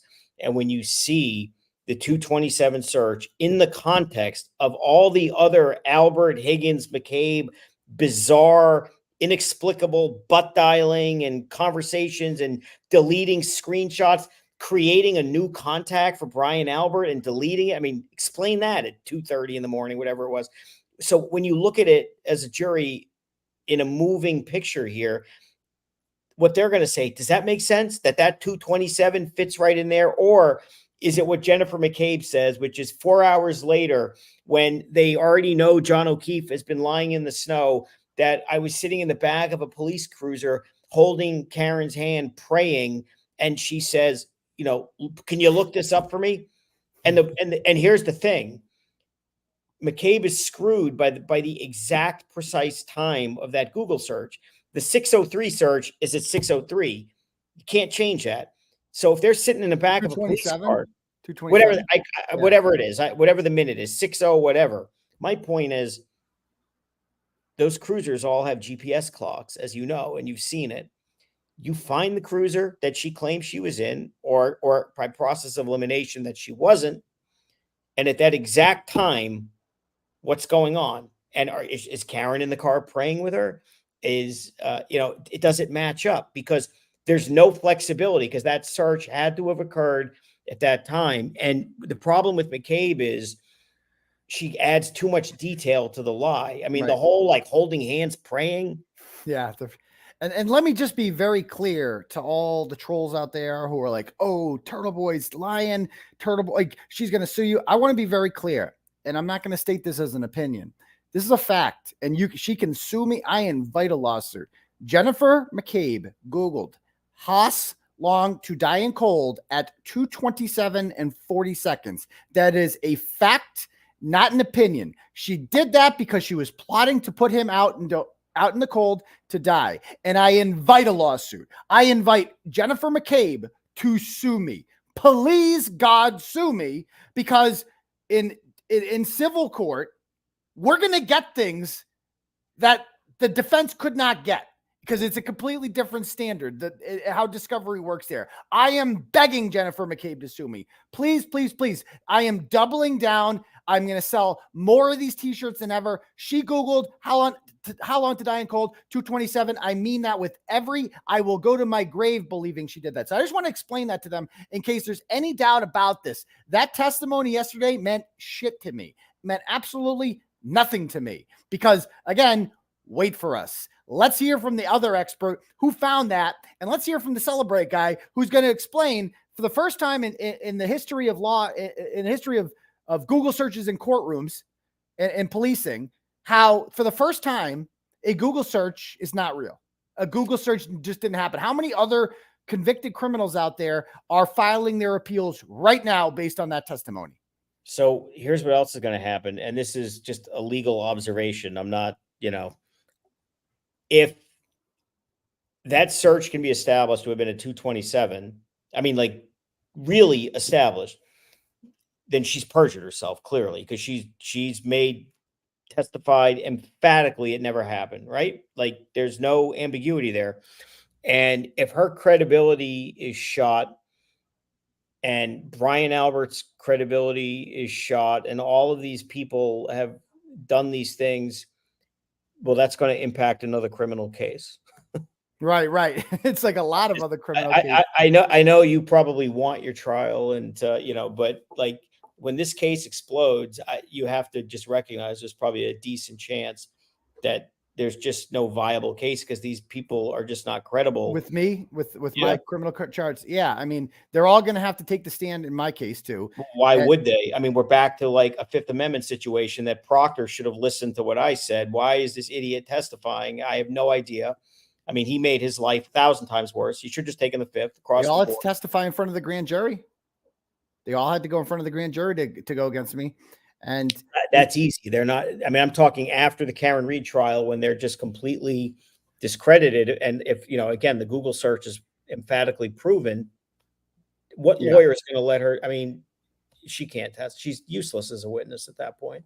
Yeah, they're going to get up there and they're going to testify that I was intimidated. He's intimidating me and blah, blah, blah. And I don't want to get too into my charges here, but that's, no, you don't have to get into that. Yeah, but I'm just saying, they just, why would they testify at all at that point? I mean, if they're in their own, if they're in the crosshairs federally, then they're shocked and horror. Like they couldn't wait to talk about me. Allie McCabe, Jennifer McCabe couldn't wait to make it all about them, make themselves the victims. That's what these people do better than anyone. They turn themselves into the victims. You heard Proctor on the stand when he was talking about David Yanetti's picking on me. He's coming to my sister's school. He's just being mean to me in court. He's saying I'm corrupt. I'm the victim here. Michael, the person that sent all these awful text messages, I'm actually the victim here of David Yannetti.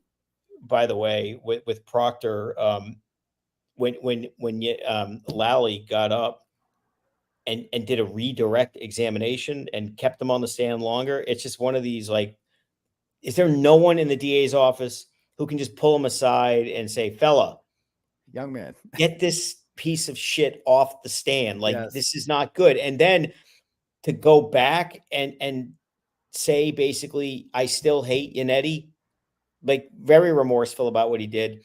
And then did I understand correctly that when he was being asked about the picture, he cited, from like years ago, he cited like what happened 2 days ago with the plow driver, like he said, that's why I hate the picture bothered me, because That's true. Yeah, that's true. That's why you said, what? David.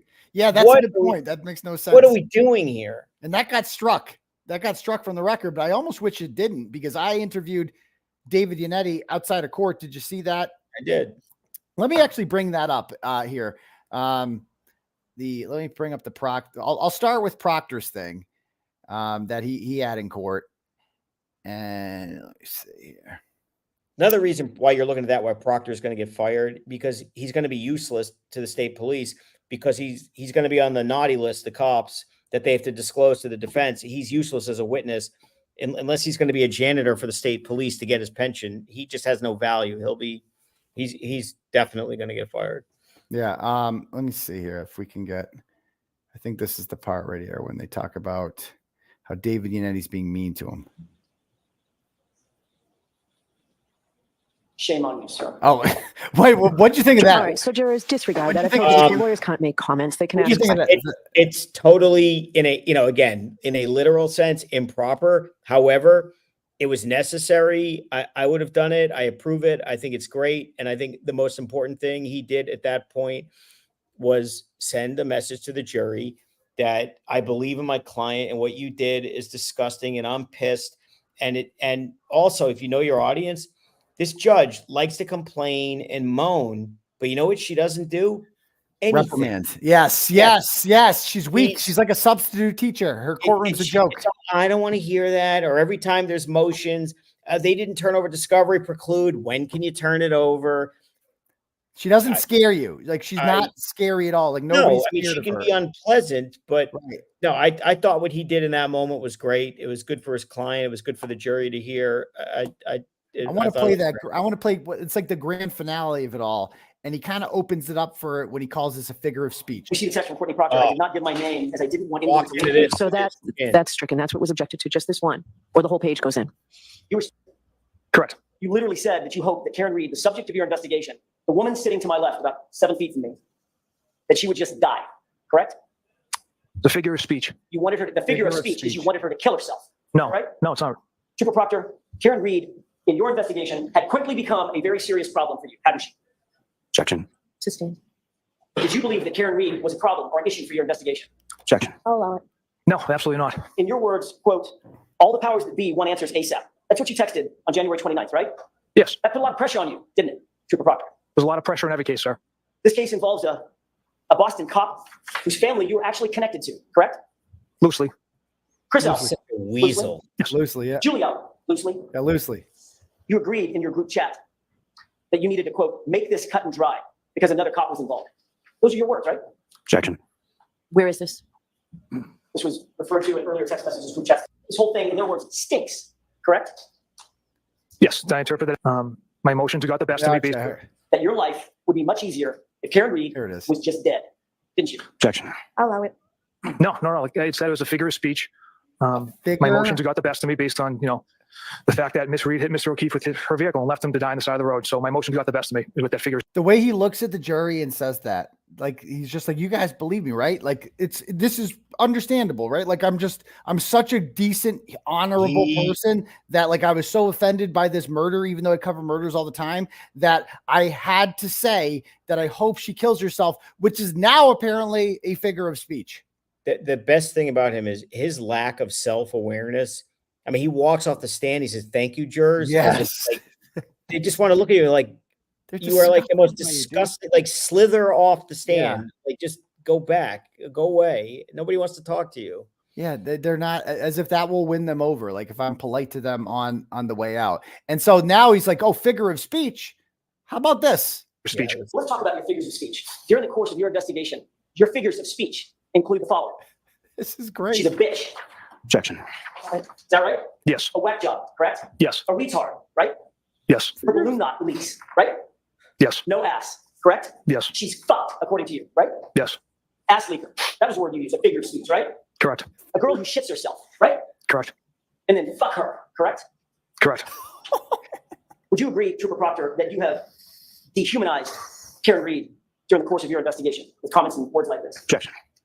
I'll give you this one, Mr. Jackson. How do you object to that? I would say based off that language. How am I going to lie? Yeah. You weigh in the pros and cons. Words that the cop homeowner wasn't going to, quote, catch any shit, right? Correct. Because you were out to quote, make this cut and dry. Isn't that right? The homeowner was going to catch any shit because Mr. Elba had nothing to do with Mr. O'Keefe's death. Because you were going to make sure that the case was cut and dry. Those were your words, right? Objection. Sustained. And Trooper Proctor, it would be far easier for you to pin it on the girl who's just a whack job cunt, in your words, who you hope just kills herself, right? Objection. Sustained. Shame on you, sir. Wow. It's just like how he just reads them all off. Yeah, it's it's great. Like That was great. So those are all figures of speech. It's just so powerful. It's like the best ending. It's like I've never seen. That's a perfect ending to a cross-examination of a scumbag. That's like chef's kiss perfect. And like you said, then they bring him back up, and then it's just one thing after another. So I want to bring up the part where he talks about David Yannetti and why David Yannetti is actually a bad guy. From the start of this investigation with an open mind, like I said earlier, we don't know what we had, possible medical. So as the day went on. In the course of that testimony, did you relate to that body the same testimony you just relayed to this jury in regard to photographs of children and defense counsel attributing those to being Cape children, which they were not? Yes. Hold on. Now, about people that you spoke to on the 29th, correct? Yes. And that included Ryan Albert, Jennifer McCabe, Matthew McCabe, Kerry.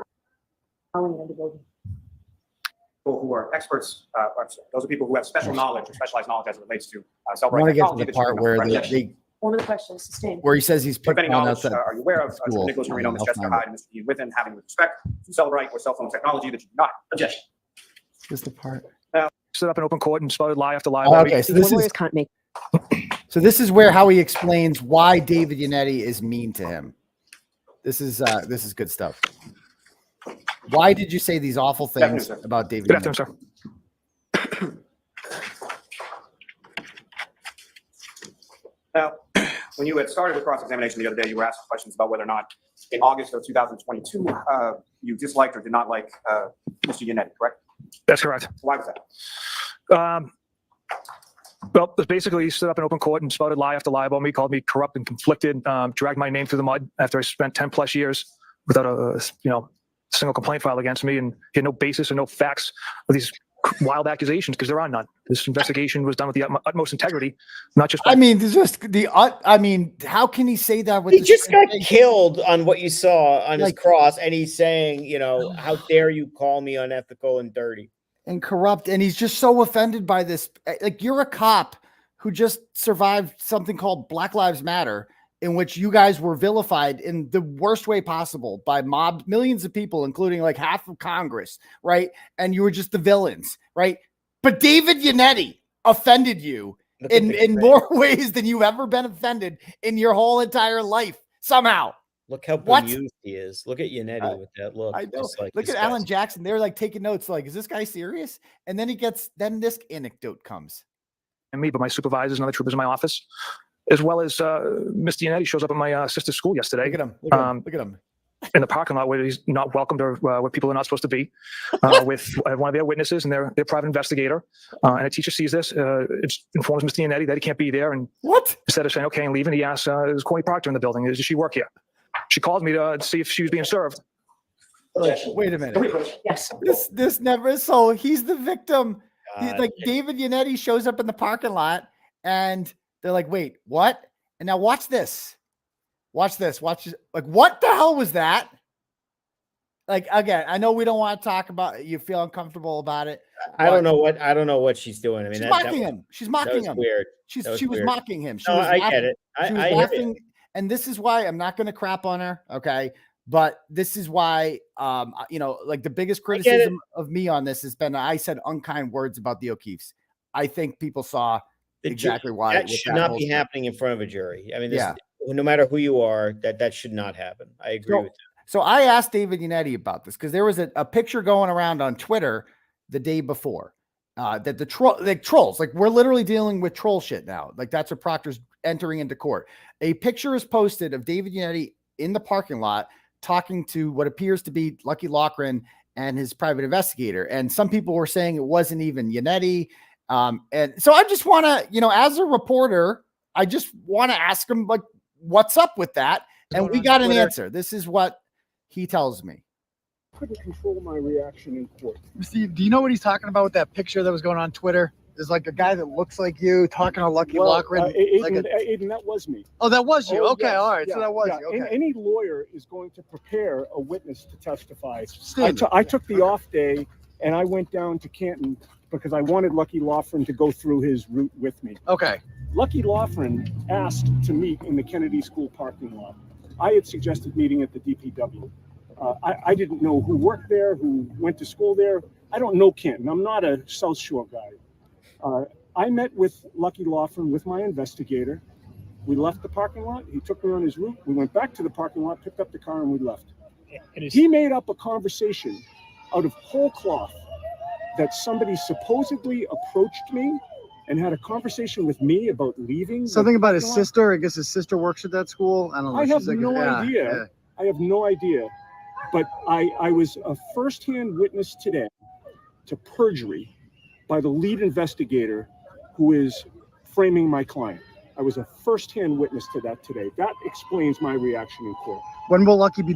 Do you expect the Commonwealth to call 𝗥𝗂𝗄𝗏, or will that just be a defense witness? I don't know if they'll call him or not. I mean, he's on their witness list, but he will be a defense witness if he's not called by the Commonwealth. I promise you that. And does his story remain the same from? There we go. Watch his smile. Look at his smile. Yes, it does. And good for him. Yes, he lives in that community, and he will not be bullied. The truth is the truth. And I look forward to putting Brian Laughlin on the stand. Thank you so much. That is the way he smiled, and he's like, "Yes, it is. Yes." And his testimony is, I've said this from the beginning. He is the best witness that the defense has, because he is honest, and he's by all accounts he should be pro McAlbert, and he's telling the truth, and he has no reason to lie, and he insists there's no body there. He has. When I spoke with him, I was the third person to speak with him. After the FBI and the private investigator, he told me the same story he told them. Then he told the state police 2 days after I tracked him down. They suddenly had an interest in speaking with 𝗥𝗂𝗄𝗏, not because they were interested in anything he had to say, but he said the 3 letters that scared the shit out of them: FBI. And when they heard that he spoke with the FBI, now all of a sudden they have an interest in him, because they want to know, what were they asking? Were they talking about us? Like, did they want to know about us? Like, that's the reason they finally tracked him down. And they also wanted to discredit him, as we're going to see with Tully. Like, they need, this guy's a problem. He's a real problem. We have to find a way to make 𝗥𝗂𝗄𝗏 discredited. Like, this guy's a real problem. Yep. And so we got some more turtle chats here for you here. Questions here. Let me see here. Okay. We have Ash sends $5 and says, what do you make of the right tail light not lighting up in Trooper Paul's test video? Wasn't that, well, it shouldn't light up because they had destroyed the taillight by then. Yeah. I mean, this was the experiment. I think he said was February 1st or 2nd. Yeah. So the taillight's gone. They've already, whatever has been done with it, it's been done. So nothing. I simple answer. Simple answer for that. Okay. The next one is from Care, sends $10 and says, Mark, Karen was at Fairview for approximately 12 minutes. During that time, Jen looked out the window 5 times, many others coming and going during that time. What are the odds that nobody saw her back up at 24 miles an hour, hit John, see him, follow him through the air, or hear him belting out? Nobody's seen nothing. And why was a party called? Everyone comes between 12:20 and 12:45, but abruptly leaves 45 minutes later. Pretty lame party.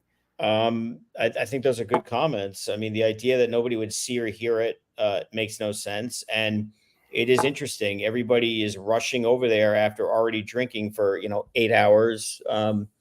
And they all just leave right away. I mean, you're right. Why go there if you're just going to go home? Higgins has a reason. He's not a beer guy. He's not a beer guy. Ginger and whiskey, I think.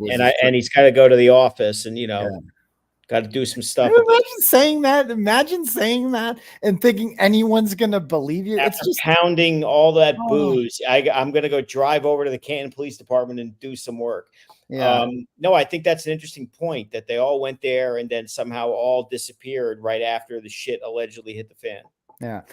Sir Francis sends $25 and says, how does the state police testing of her car happen only two cycles after the backup event that they're highlighting? She drives home and then turns the car off, goes out in the morning and shuts the car off, drives to Dighton. They drive in the Sallyport. It was turned off and on way more than 2 times. I don't even get any of this shit, but I mean, I get the key cycle concept that every time the car goes on and off, that's a cycle.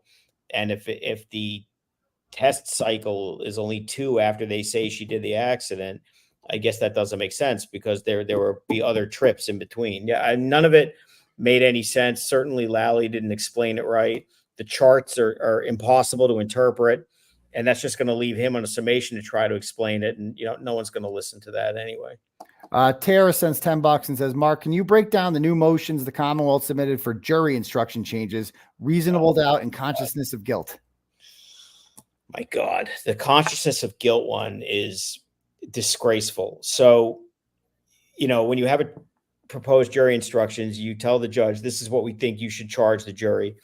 And both sides make submissions and the judge decides after arguing whatever. And every state has this consciousness of guilt charge where you argue if there's some evidence of conduct that the defendant engaged in that shows consciousness of guilt, the jury should be told because, it goes to their state of mind and shows they're guilty. So they tried to offer a jury or trying to offer a jury instruction for consciousness of guilt on the alleged harassment of McCabe's, the stuff that you're familiar with, that was introduced at trial by saying if the jury finds that she was harassing witnesses, they ought to find her, it's a consciousness of guilt. And the problem with that is that's what they're going for. Well, that's outrageous because number one, there's no evidence she did any of that. Number two, even though it was admitted, it shouldn't have been admitted, but it was admitted for the very limited purpose after Allie McCabe was cross-examined about why she waited so long to mention Colin. And her answer was, well, in the beginning, nobody thought Colin was anything. And then, in court, it was mentioned that he was a suspect and I told him. And the judge said, well, that opened the door to the alleged harassment, which is that's wrong. I would like to point out also on March 27th, a grand jury was convened by Ken Mello, and they, with the purpose of having Karen Reed and me charged with conspiracy to commit witness intimidation. It's been 3 months, so we can assume it came back as no bill, right? It's like usually they indict pretty quickly after that. So they've tried this. They've literally tried this and it failed, and now they want the jury to. Well, but it's even worse because even when the judge allowed that evidence to be heard, which she should not have, one of the things that I was saying back then was, why is she not giving a limiting instruction? I mean, the jury is going to link this potentially to Karen, which would be prejudicial, unfair, appellate issue. But the judge eventually charged the jury and said that was not admitted for you to hold against her. In other words, there's no allegation that she did any of this. And Lalli knows this, but now here they come saying the jury should be told essentially that she might have harassed people. And if so, allow them to conclude she did it because of her consciousness of guilt. It's just offensive. That's not going to be, do you think the judge is going to allow that? No chance. Oh, really? Okay, good. Okay, good. No, and the defense, I mean, all Lalli has done is now give the defense a reason to push back and really get upset and say that that's disgraceful. Because this is about me, right? I mean, that's what this whole stupid thing is about. The Karen Reed, well, they the dastardly Karen. Yeah, they've always said that. Well, I'm just a puppet. I'm Karen Reed's puppet, right? The dastardly Karen Reed. They have no right, whatever they think you did or didn't do. That's not a right that they should be allowed to prejudice her.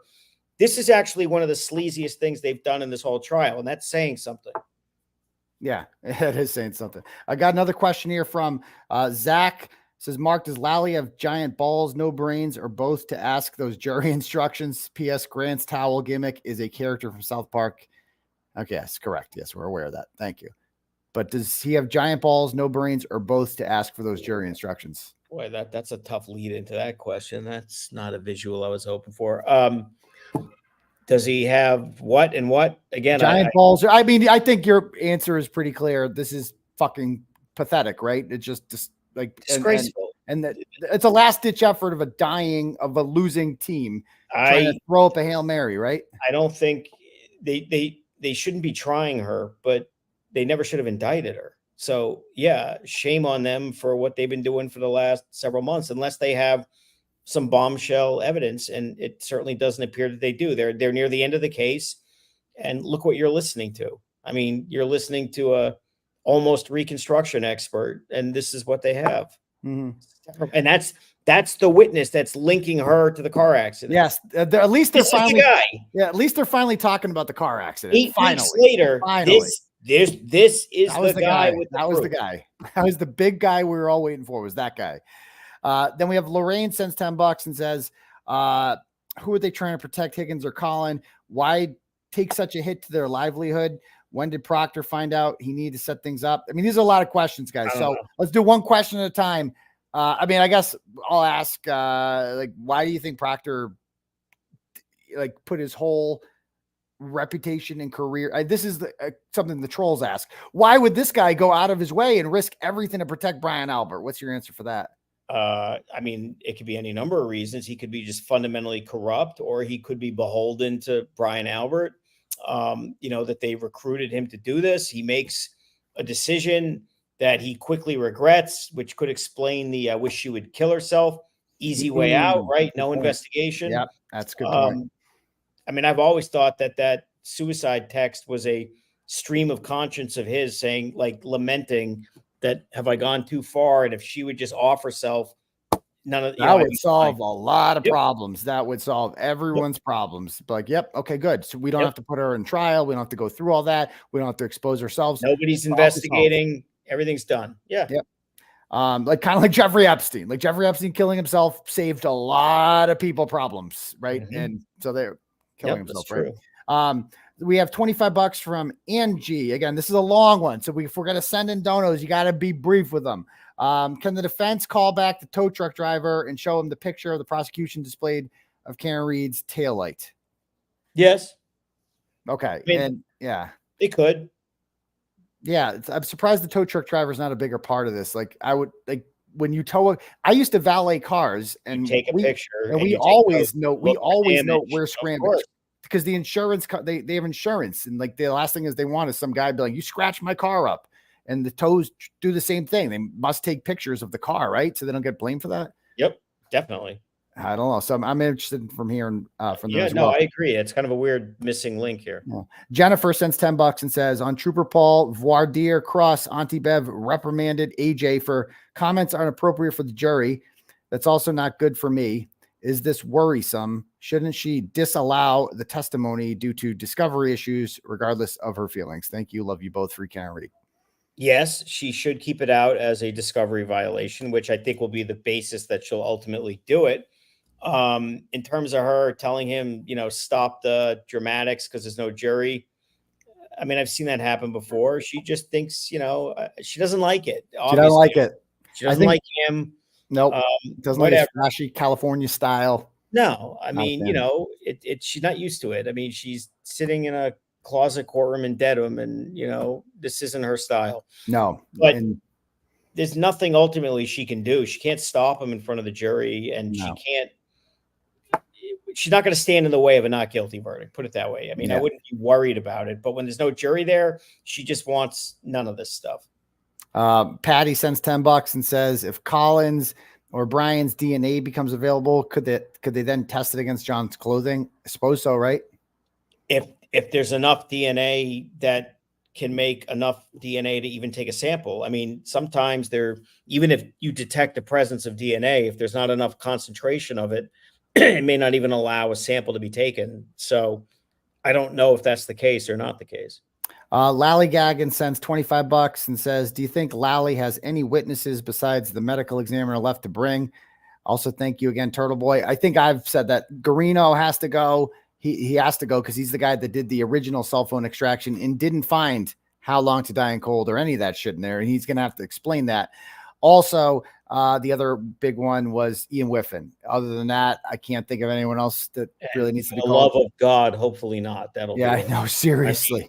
Seriously. There's a bunch of other troopers on the list. I don't need to hear from them. I'm good. I don't know what he could possibly do, although he does have a terrible habit of calling several witnesses to say the exact same damn thing. So hopefully. And you know what people say about the conspiracy, like our allegations of a conspiracy, is they're saying, no way all these people would go along with this.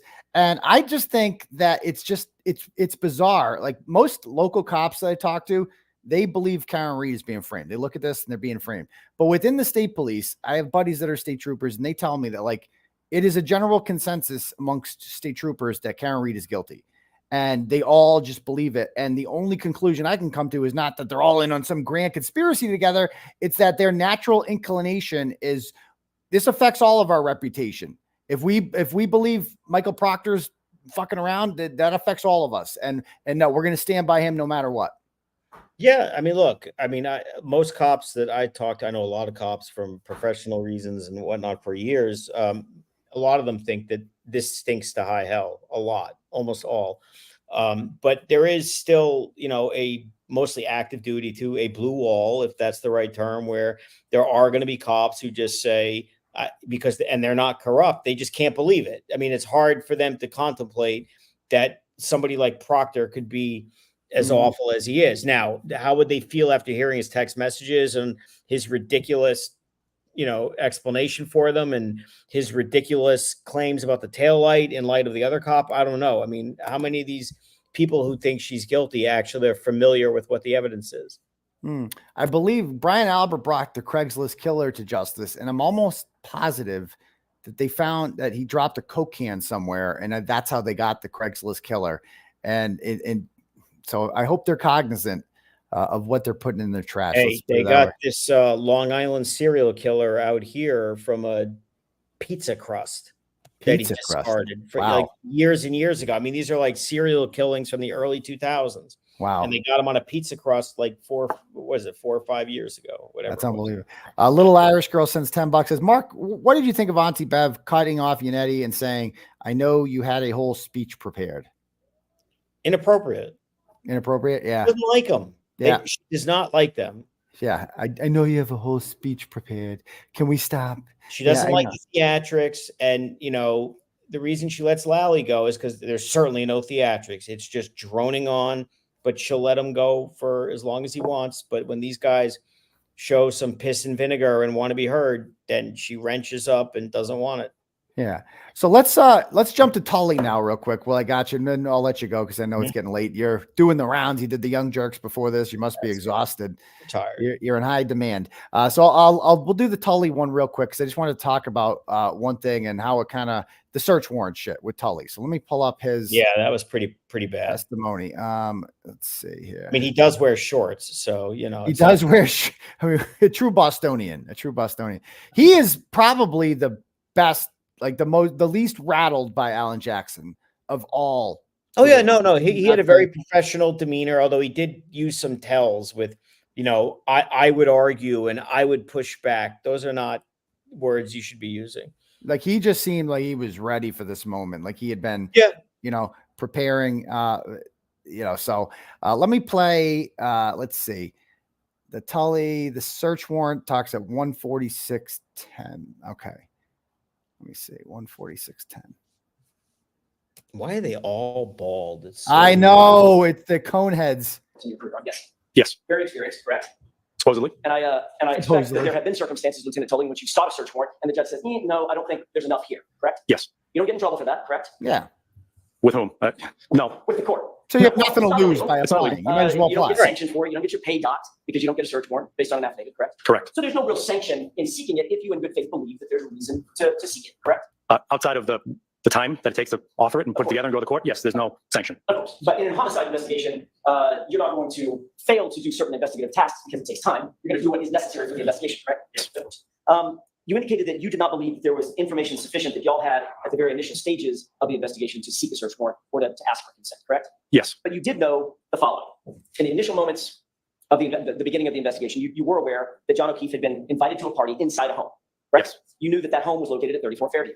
Yes. You also knew that John O'Keefe arrived at 34 Fairview, correct? We believe so, yes. You also knew at the time that he had been, for want of a better phrase, partying with the individuals who were inside the home, correct? Expected to meet at the house. They were at a bar previous to that, yes. You're aware that a drinking glass was found in the yard attendant to or close to, adjacent to where Mr. O'Keefe's body was found. Yes. That drinking glass had been broken, correct? Yes. You're aware that drinking glasses are commonly found inside homes, right? As well as bars. As well as bars, right? But at that point, you didn't know. It's just a broken glass, correct? Yeah. It's a broken glass, correct. You also know that he was found without coat on. Yes. Are coats normally worn outside or inside? Smart ass. User's choice. Fair enough. 18 degrees, you would expect if someone was outside, they'd have a coat on, correct? I'm the kind of person who wears shorts throughout the year. I mean, I'll often go without a jacket. What do you think of that comment? I mean, is that like, don't you think he comes across as just being a douche there? Like, yeah, well, no, he's trying. The answer is you don't wear shorts. Like, he's trying to be clever by 2.5, and he's obviously bracing for the fact that I know I'm going to say there was nothing suspicious about a guy lying dead on a lawn in the middle of winter with one shoe, no coat. Like with what you're wearing. Like that's what the kind of thing that John O'Keefe had on, a light pullover with the hood. And they're too obsessed with the search warrant stuff. I mean, how do you not knock on the door and say, what's going on here? Just did this guy come from the house? We don't have a shoe. What do you know? Yeah, and they're all wrapped up in a warrant. You don't need a warrant to ask questions. True. Right. Yes, sir. He didn't have any coat, gloves, scarf, nothing like that. Correct. He had no winter gear on whatsoever, correct? Correct. Under ordinary circumstances, and you may be the exception, but under ordinary circumstances, if someone was out in 18-degree weather, you might expect they would have some winter garb on, correct? Objection. You certainly would expect that if someone took their coat, their glove, their hat, their winter gear off, you might leave it inside the house, right? Rather than outside the house. Objection. I'll let you answer that, Detective Lieutenant. Probably predicated on where you take it off, right, and your relationship to the location. Right. Reasonable assumption might be the winter gear might be inside the house. Objection. Is that a reasonable assumption, Detective Lieutenant? No, Your Honor. Okay. No. It's not reasonable that he would have his jacket. That's a ridiculous answer. You're using the term the house. You talking about any house? 34 Fairview? No, it's not reasonable. Okay, so that is what I want to talk about here. So he says that is not a reasonable assumption. So you find nothing like that guy, usually you'd have a coat on, but he doesn't. Maybe it's in the house. He's only got one shoe. Maybe the other one's in the house. That's not reasonable. The problem is when he said not reasonable at 34 Fairview, he knew that John O'Keefe was with them drinking and that they all went there. And that he acknowledged that O'Keefe was supposed to go there, and he's lying dead on the front lawn of there. So how could it not be reasonable of any house? That would be the most obvious location. So literally number one. Yeah. I bring this up because Brian Tully, as it so happens, I know from firsthand experience the kind of things that Brian Tully does find reasonable probable cause, that he thinks is probable cause, that he will attempt to bring in front of a judge, because he got 3 warrants against yours truly. The first one was for what's this one for? Oh, that's from my car. So he got one for my car, my Lexus. Okay. Then the second one he got was this one. He got this one for, let's see what this one is. No, is that the, yeah, let's see. The second one is, what does this one say at the top? Is this the, oh, okay. Any mobile device reasonable. Okay. So reasonably to illegally intercept oral communications. So he thinks that I'm committing wiretapping with my phone. Okay. The third one he gets on me is for the, where'd it go? Is this it? It's from my house. It's from my house, basically. Okay. So he gets one for my phone, for my house, and for my car. And how, like, what is the, like, let's see what the probable cause. So let's look at the car one. Like, what does he get for the reason to get my car? Let's check this out. Like, this is, again, the same guy who says there's no probable cause to go inside 34 Fairview Road. How is he going to get my car? What is his reason? So, like, these are basically the charging documents against me, blah, blah, blah, blah, blah, witness intimidation. He did all these things. I won't bore you guys with this. How'd they get us? Well, he determines that at 8, 𝗏𝗏𝗃 goes to the bathroom on July 25th inside the courthouse. And I go in there after him, not on purpose. It was a break. I had to go to the bathroom, and he's in there. And I'm like, I start asking him questions about Proctor, and no one's in there. I don't record it, nothing. He leaves. And then I put the thing up here on the urinal, and I start pretending he's there. I continue on the conversation. I'm like, so you know about Proctor, blah, blah, blah, blah, blah. And then it's like a 10-second thing. And I posted on Twitter later, like, oh, 𝗏𝗏𝗃 was in here and blah, blah, blah, blah. It wasn't really there. And the key element of wiretapping, right, is you have to intercept audio. At no point in this brief 10-second clip do you hear or see 𝗏𝗏𝗃 because he's not in the bathroom. You can't wiretap somebody who's not present.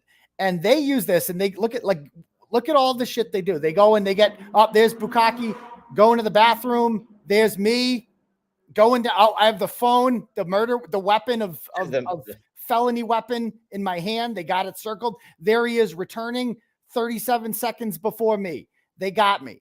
And they determined that because I committed wiretapping in the bathroom, there's probably a whole bunch more wiretapping on my phone. So we're going to apply for a warrant to get all your phones, all of them, and your computers and everything, because you're just a serial wiretapper.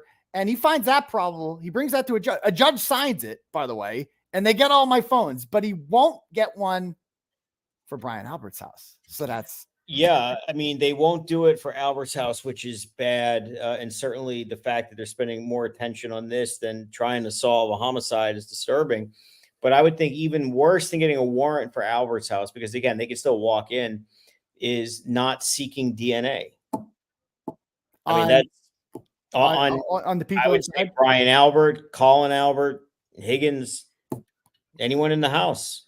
Well, they could rule them out, right? Like you could, if you know, like, couldn't they say to them, guys, we just got to rule you out as suspects. You know, we don't want to bust your chops here. It's a great investigative technique because, you know, like if you go to Colin Albert and say, assuming he doesn't have a lawyer at the time, you know, can we take your DNA? And if he says, no, get away, that in and of itself can have investigative value. What is this kid hiding? Mm-hmm. Or he says yes, and it turns up positive, who knows? Or like you said, could even clear him. Could even clear. I mean, that's the way I would present it to them if they're innocent. They like to say bust your chops. We don't want to bust your chops, bust your balls. Being O'Brien, we gotta, you know, just give us a little sample. This will all go away, and we'll get on with our day. And blah. They don't even do that. Nothing like that happens. But with me, they have here.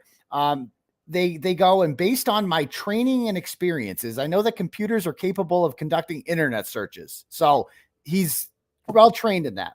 And during the YouTube videos above referenced, Kearney is seen in the center of the screen. The camera appears to be in a fixed position. The location has the same setup in the background, microphone, and what appears to be a green screen. So I'm not actually, Fairview Road is not actually behind me. During the video, graphics appear overlaid, including comments submitted by viewers and logos. Kearney frequently imposes computer screens over a portion of the video in order to display websites, documents, and social media stuff.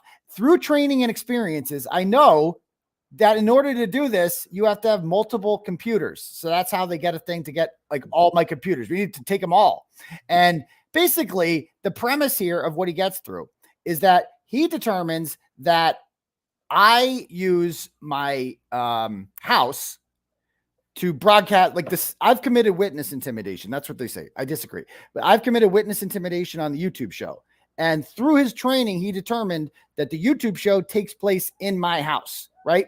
And I've also streamed in my car, like, because sometimes I'll stream in the morning in my car.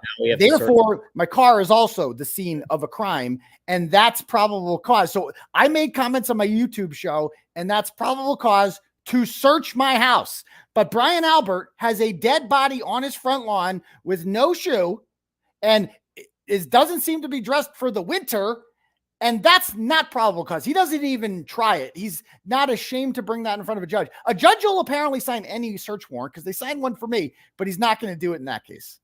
In some ways, it's worse than that. I mean, you're right. I mean, probable cause, though, is a standard, and I guess they could argue whether they met it, but just knock on the freaking door and say, did he come in here? And do you know anything? They didn't even do that. They didn't even do that, but they came to my house with the goddamn fugitive unit, and he was like with guns ablazing. So, all right, cool. We do one more question, then I'll let you go, Mark. From Lynn, sends $25 and says, Mr. Bederow, shouldn't Bev have instructed the gallery, John's family, not to react or display motions in front of the jury? Good question. Yeah, I mean, it's tough. You know, she doesn't want to look like she's picking on them, but usually what you would do is you would just address it to the whole room. So you don't like single them out and say, I'm telling everyone, just let's all like make no reactions and not single them out would be the way to do it. But I'm sure she hasn't. No, she has not at all. So, all right. Yeah. All right, Mark. Well, I'll let you go. You look exhausted. I'm tired. I'll thank you for coming on. I really appreciate that. And we'll do this again sometime. Okay. All right. Thanks for having me. All right. Take care. Yeah. He's great, man. He's great. I love great content. I watch him on pretty much whenever he goes on a show, I'll watch him. I listen to it. Again, I don't know about you guys. there's not enough hours in day to consume all the Karen Read content out there. There's so many creators. I've gotten hooked on The Lawyer, I've gotten hooked on Emily Baker. I've gotten hooked on Andrea Burkhart, The Young Jerks, The Glarer, LTL. I mean, it just goes, Melanie Little. The list goes on and on and on. And I apologize for anyone I did not mention there because there's so many of you. Okay. So I got a bunch of turtle chats I'm going to read here, and we're going to try to get to some Proctor content too. It's getting a little bit late. I mean, it's just wild how much there is to talk about. I feel like I got to do like a daily show at this point, but I also like to have like a life and whatnot. And so I'm going to try to, I don't know about you guys, as entertaining as this trial has been, I'm looking forward to it ending. Like it's been enough. Get me off this ride. I've been doing this for plenty long. I need a break, man. I don't smoke, but I need a cigarette. Like I just need to. It's a lot, dude. It's a lot. Like every day of this shit. Like, oof. So anyway, luckily we have Juneteenth this week.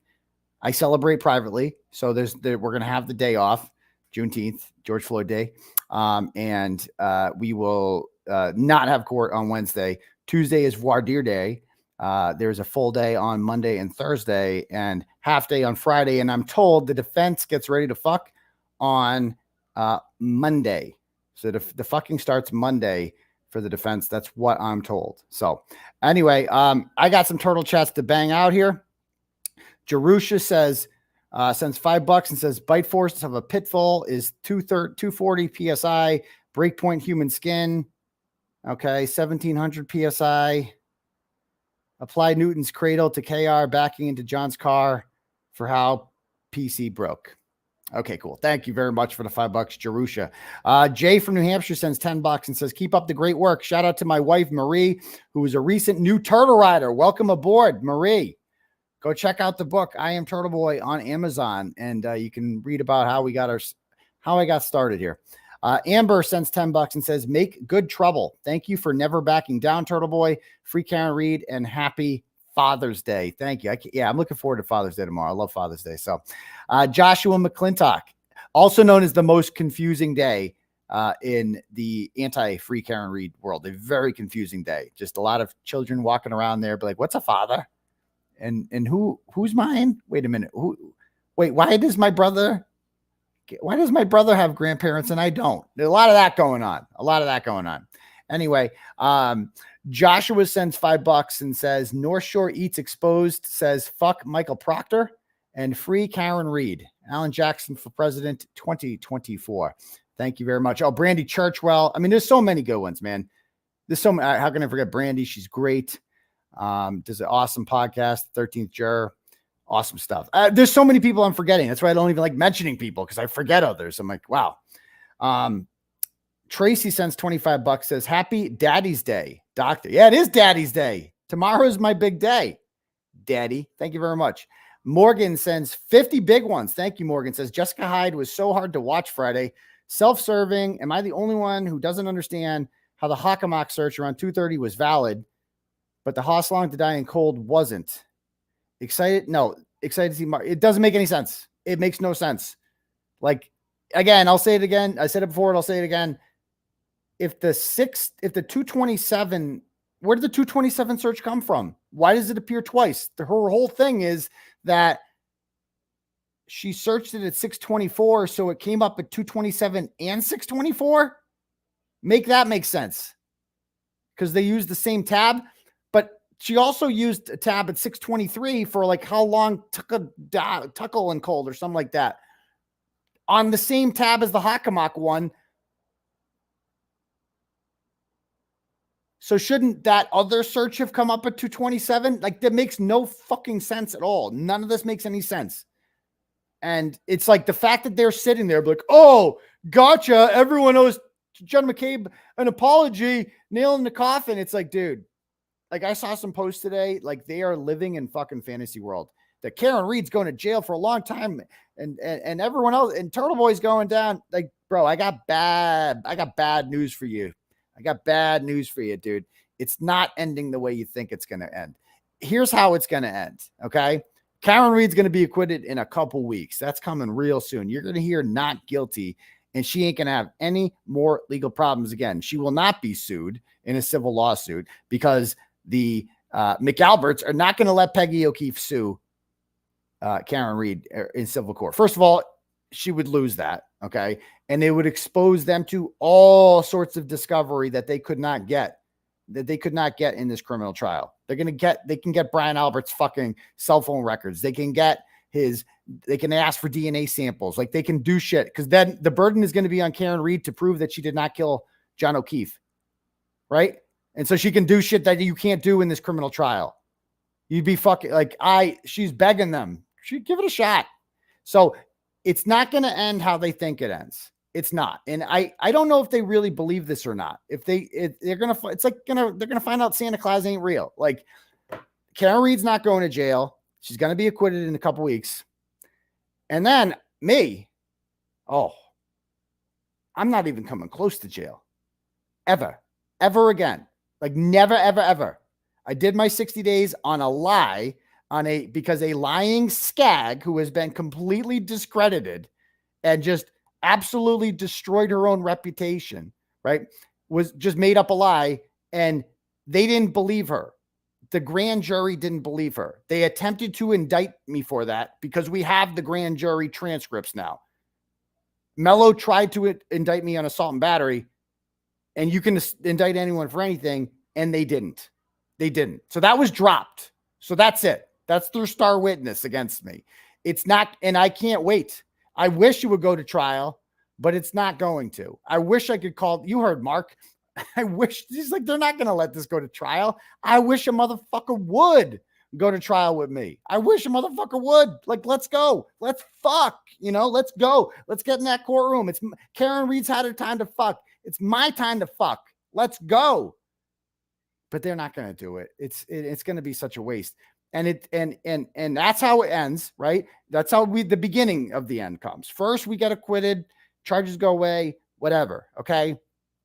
And then comes the money, right? That's when the real fun part comes, when Karen Reed and I become filthy rich, because that's going to happen as well. And we've both earned it, quite frankly, with the bullshit that we've been put through with all this and the work that I've put into this. Okay. That's when the book deals come.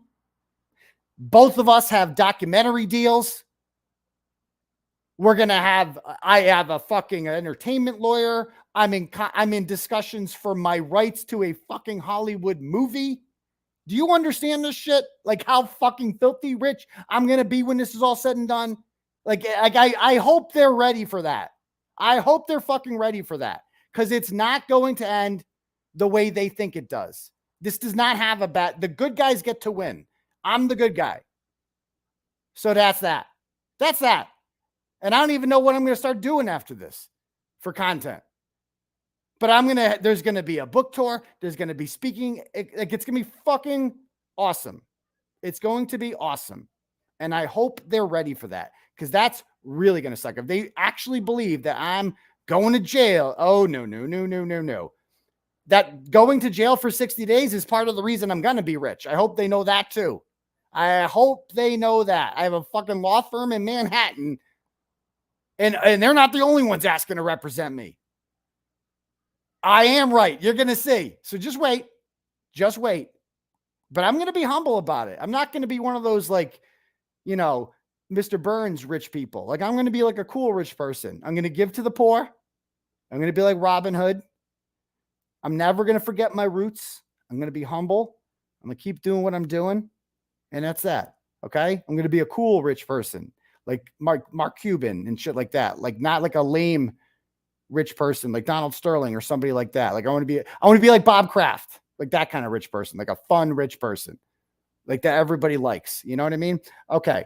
Or Ernie Bach or something like that. Okay. Anyway, Morgan Joyce sends $50 and says, Jessica Hyde was so hard to watch. Oh, no, I already heard that one.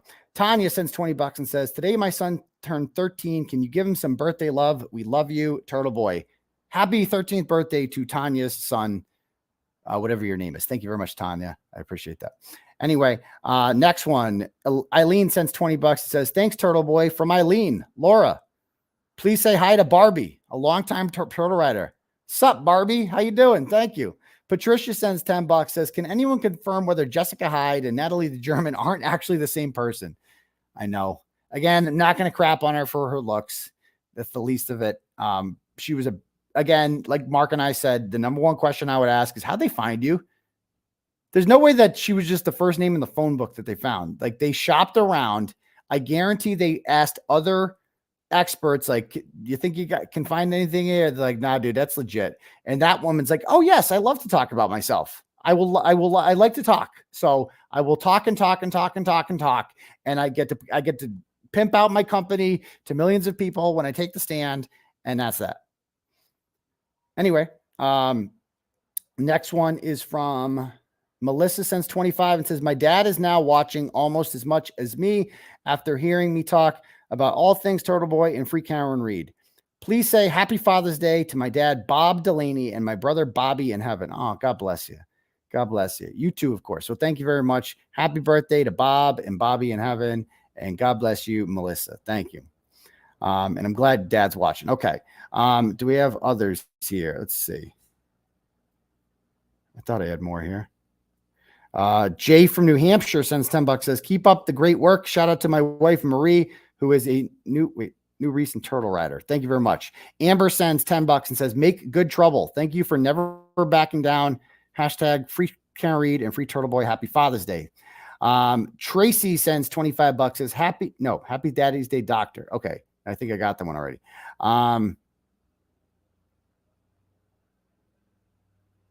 Thought I had more. Okay. Hold on. Patricia Sullivan. Did I read this one? Oh, that was Patricia Sullivan. Okay. Hold on. Let me refresh my donos here. Let me bring them up. Okay. Nessa sends $10 and says, oh, wait, let's just reset and think about this from the jump. A dead body on the lawn of a home. There could have been a ton of dead bodies in that home. We have heard about too many cases when a person has killed their family. That's a good point. And ran or whatever. Get the fuck out. It's so true, man. Like, how do you not know? Is everything all right in that house? Let's go check it out. Let's go check it out. Like, no one's coming outside. That's weird. Like, what's going on? Renee sends $10 and says, g'day from Australia, guys. I've been following this case from the start. Karen was indicted by grand jury, but hasn't been proven that more than one perjured themselves. How can the indictment still stand? They tried to dismiss it. It didn't work out. Thank you, Renee. Dean effing Smith sends $25, says, does Mark think Collins text is doctored? Oh, he's gone. But because of the comma instead of the at before the time, there's a lot of, I don't think that text is doctored. I just think it's doctored in the sense that I think they deleted text messages after July 29th. And I think that the text message does not say where she's picking up Colin. So there's that. Next one is from Thug Life sends $10 and says, this is Lally's biggest case he's ever had. Yes, unfortunately for him. Did he suck this much on other cases? I'd like to see Adam Lally in a regular case. I'd actually be interested to see how he handles like a slam dunk. Like, would he fuck that one up too? I don't know. Kathy sends $10 and says, 1 out of 10. How do you rate Yannetti, Jackson, and Little? All 10s. They're all great in their own way. Little is kind of like the behind the scenes assassin who is really like, there's a reason that somebody as young as her, I think she's like 33, maybe 34. I could have that wrong. And she has been, if you like, she's with him in the Kevin Spacey trial too. So she's probably like 29 in that trial, like from 4 years ago. And there, for somebody as young as her to be taken under the wing of somebody like Alan Jackson, probably, I'm sure Alan Jackson's a millionaire. I'm sure Alan Jackson, he's been a prosecutor in the Los Angeles County District Attorney's Office. He put away Phil Spector.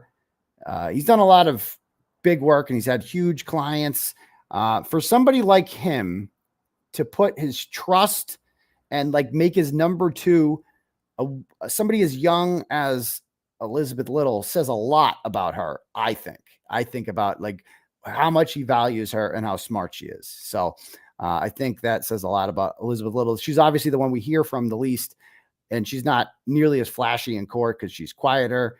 And maybe Alan and David, they bring a little thunder and lightning thing to the presentation, but I'm sure Elizabeth Little is heavily involved and is a big reason that we're here today. So there's that. Thank you. Lynn sends $25 and says, Mr. Bederow. No, we already got that one. Catherine sends $10, says, isn't it possible he clocked her at going 24 miles in reverse, that her wheels could have been spinning in the snow? Absolutely it is. And that's what makes no sense about it. Thank you. Sean sends $10 and says, Lally has been flailing since Proctor testified. Any chance his actions are trying to cause a mistrial? No. I don't think they want a mistrial. I think they just want to get this shit over with, quite frankly. I don't think that the O'Keefes, I think, are trying to cause a mistrial. I think that they are trying to get us on anything. That's what I think. Sean sends $10 and says, Lally has been, no, I already got that one. Little Irish girl. No, I got that one. Andrea sends $10, says, Turtle, you're the best. Oh, thank you. I agree. So what about, so funny. So what about this Scanlon guy? I'm surprised they haven't offered money to talk. Again, we've been over the Scanlon thing many times before. Go back and watch those episodes, or just read about the stories I wrote about him. He's the whistleblower. He's a horrible witness. Dude is like, he wanted to like be a witness, kind of like on the down low. And you get him on the stand, you start talking to this guy, he's like shady. He's like, no, oh no, I don't know anything about that. Because he's buddies with Brian Albert. He snitched on Brian Albert and he wanted to do it low key. And then all of a sudden, like, take the stand. Oh no, I don't know, no. Like, he served his purpose. Scanlon has served his purpose. He was the initial whistleblower, and now they don't need him anymore. So he's not going to be called as a witness because he would be a bad witness.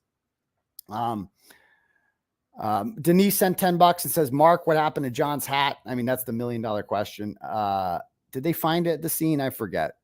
I know the belt turned out to be nothing. But Brenda sends $5, says no comment. Thank you. Chris Sarah sends $50 and says, first things first, please get Mark on a regular weekly schedule. I'd like to, but he's very busy. He's a brilliant at breaking down the legal vernacular, yet still speaks masshole. I'm not coming up for the verdict party, but I'm a longtime Bostonian in Florida on the Gulf near Sean. I will host the Florida celebration and welcome both of you here. Aidan, I'm 1,000% serious, and you know it. Let's do this. I got to go to London first, Chris. That's my next trip. I think we need a UK turtle trip because there's so many UK turtle riders now that we got to get our ass over to the kingdom. So thank you, Chris. LT sends $10. Okay. It says, when will the defense bring up all of the red taillights showing up in every video? Are they just letting the videos speak for themselves, and we'll bring it up in summation? I think that's exactly what they're doing. Correct. Patio sends $25, says, if you look up balloon knot from inside of a balloon, it looks like a puckered up butthole. Once you see it, you'll get it. Maybe a South Shore thing. You never heard of it in Central Mass. Dragon 88 area. Oh, the Dragon 88. A friend from Weymouth organized a golf tournament named the Balloon Knot Open. Yeah, I'd never heard of that term before. But there's that. $10 from Inverted T-Nuck. Again, we got to keep these short. This is like a whole paragraph. So I'm just going to read a little bit of this. It says, Jen McCabe saying she never deleted her calls.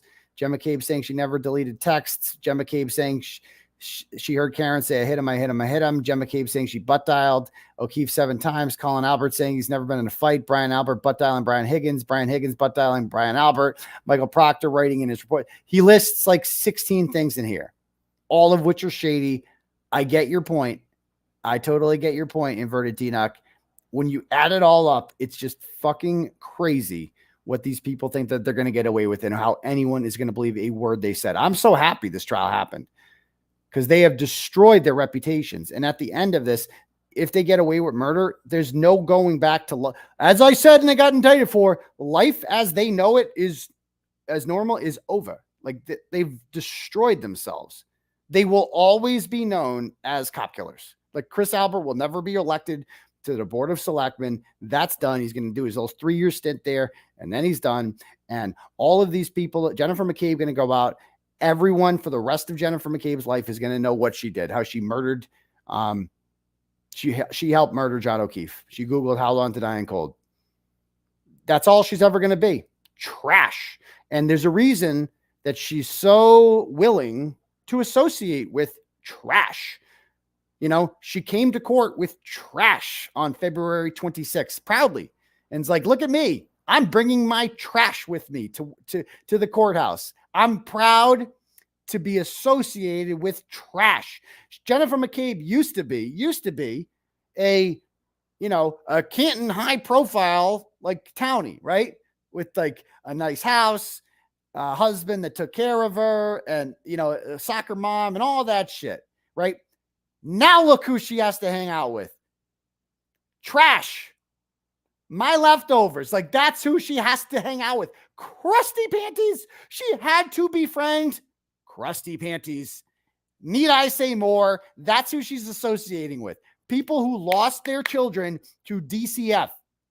Just clinically insane psychopaths nicknamed crusty panties because they have a proclivity to leave their rotted crusty panties inside other people's homes. That's how she has that nickname. There's that. So that's, at the end of the day, they might get away with murder, but their reputations are done. They're losers. They're losers, all of them. And they will forever be losers. And after this witness intimidation charges all go away against me, then what happens? And they're not going to be able to hide behind Ken Mello anymore in this police state that's enforcing this. It's all coming to an end, baby. It's all coming to an end. Okay, next one. Patio sends $25. Oh, no. Tamara sends $10 and says, join late. Has anyone linked up the account of seconds it took for the car to stop to let John out in reverse and hit him? No, no one's done that. I mean, so thank you very much, Tamara. Patty Andre sends $10 and says, oh, I already got that one. Let's see the next one. Hey, take it easy. Take it easy. Okay. Shell Snow sends $10 and says, what do you know about the tip Yannetti received that it was a fight? It's from Scanlon. Could he be working defense? Again, if you're new here, you don't know the Scanlon thing, guys, you just got to go back and read the articles about them, okay? I don't have time for another Scanlon show. Been over the Scanlon thing many times. Scanlon went to his office on February 2nd and told him everything that happened there. It's unclear how he knew everything that happened. He has a daughter the same age that runs in the same social circles as Caitlin Albert. And so maybe people were talking. I don't know. But he is the initial whistleblower and as soon as he told them that, they began operating off of that, their belief that happened, and everything he said turned out to be true, all of it. So there's that. We have here, Albert sends $10 and says, Sallyport video with the SUV is coming in heavily edited and doctored. When the SUV comes in the front door, it is daylight and the back door is dead of night. Bring video up and you will see. Okay, thank you. Lorraine sends $10 and says, no, I already got that one. Cynthia sends $100. Woo, thank you, Cynthia. And says, keep bringing the noise. It's my kind of turtle chat right there. $100 and just rah, rah. I love it. Keep bringing the noise. That's what I'm going to do, Cynthia. I appreciate that. $5 from Matt says, if you look at the lift gate at the Traverse, there are 2 dents on the passenger side. Has anyone else seen that? I haven't. So thank you for that, Matt. Zach sends $5 and says, no, we already got that one. Allie from Brooklyn sends $5 and says, I've watched the testimony twice, but I couldn't verify if the DNA of 2 other males mixed with John O'Keefe's blood on his jeans was also blood. Yes, it was. I'm almost positive. Do we know? Yeah. There we go. When Jackson, Andrea sends $5 and says, when Jackson was crossing Proctor, he asked about the woods behind the Albert's house leading directly to Canton High School. Seemed like he was laying groundwork for something. Any thoughts? I did notice that. I might have to do a second stream just on Proctor's testimony because I did not get to it tonight. I had a whole thing on Proctor set up and we didn't have time for it. I didn't have time for it. We got to get to Proctor's second round of testimony from Wednesday. I didn't have time to do it. But no, to answer your question, yeah, I did notice that. But there's woods that lead from, I looked at the map. I didn't see any woods. But maybe there is, and there might be something going on there. So thank you very much. We have Tara. No, we already got that one.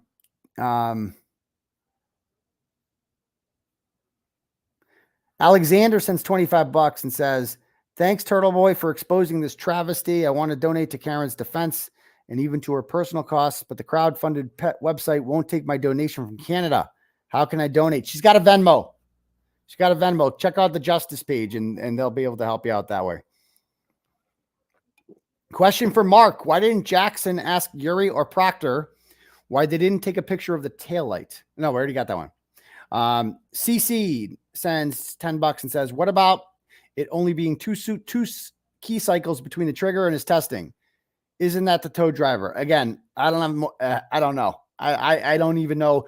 Just wait for Monday. Wait for us. Let's see how they cross-examine Joseph Paul. It'll all make sense. Let's see. I'm trying to get to all of these. Jack sends $10 and says, what chance Lucky takes the 5th on Monday? 0%. Why the fuck would Lucky take the 5th? I don't think you understand who Lucky is or his role in this, Jack, but thank you for the $10. Thank you very much. $10. No. Who else am I missing here? Bob Brown. I think I got his. Okay. Leah sends $10 and says, why would Lally call DNA experts knowing the results? 2, 3, and 4 unidentified males. DNA on John. Karen was doing CPR and laying on it to warm it up. His blood and DNA was all over her, but hers wasn't on him. I guess so. I haven't thought about that. Thank you very much, Leah. What else do we have here? Do we have any more up here?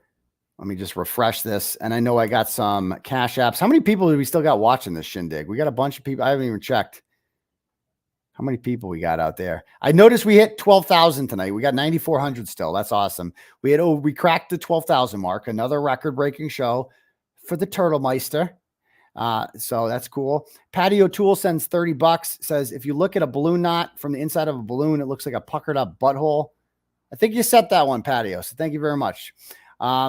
Steph sends $10 and says, love all you do and your amazing character. Solidarity. Steph from Melbourne, Australia. So many turtle-roos out there, man. All you turtle-roos.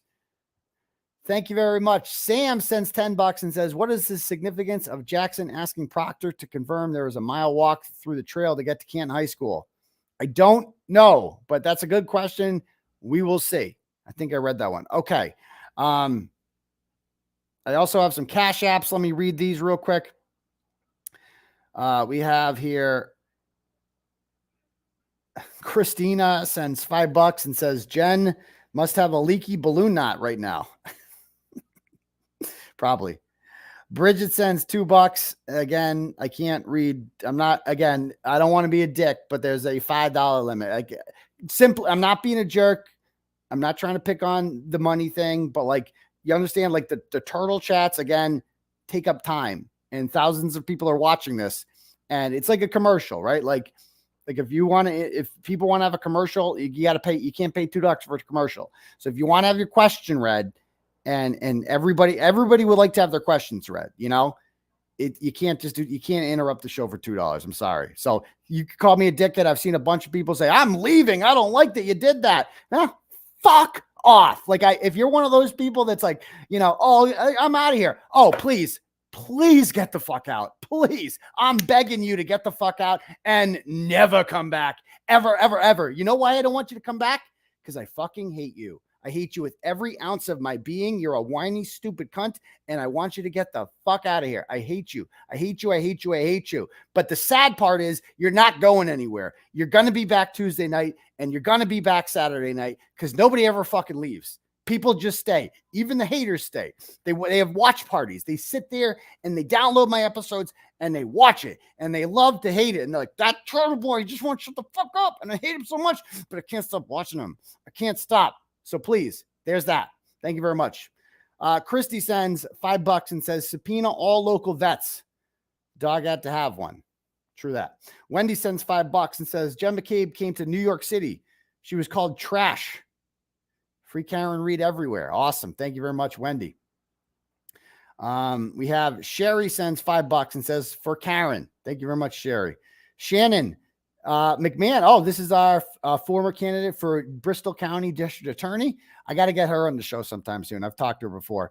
She says in Bristol County, there was a lawsuit to remove the district attorney. I think that's the fuck is the lawsuit? There's some white guy. I don't know. I forget his name. But again, that's me getting fired up. That's like the real me. Like if you're new here, I didn't do that when Mark was on the show because I'm trying to be appropriate when Mark's on.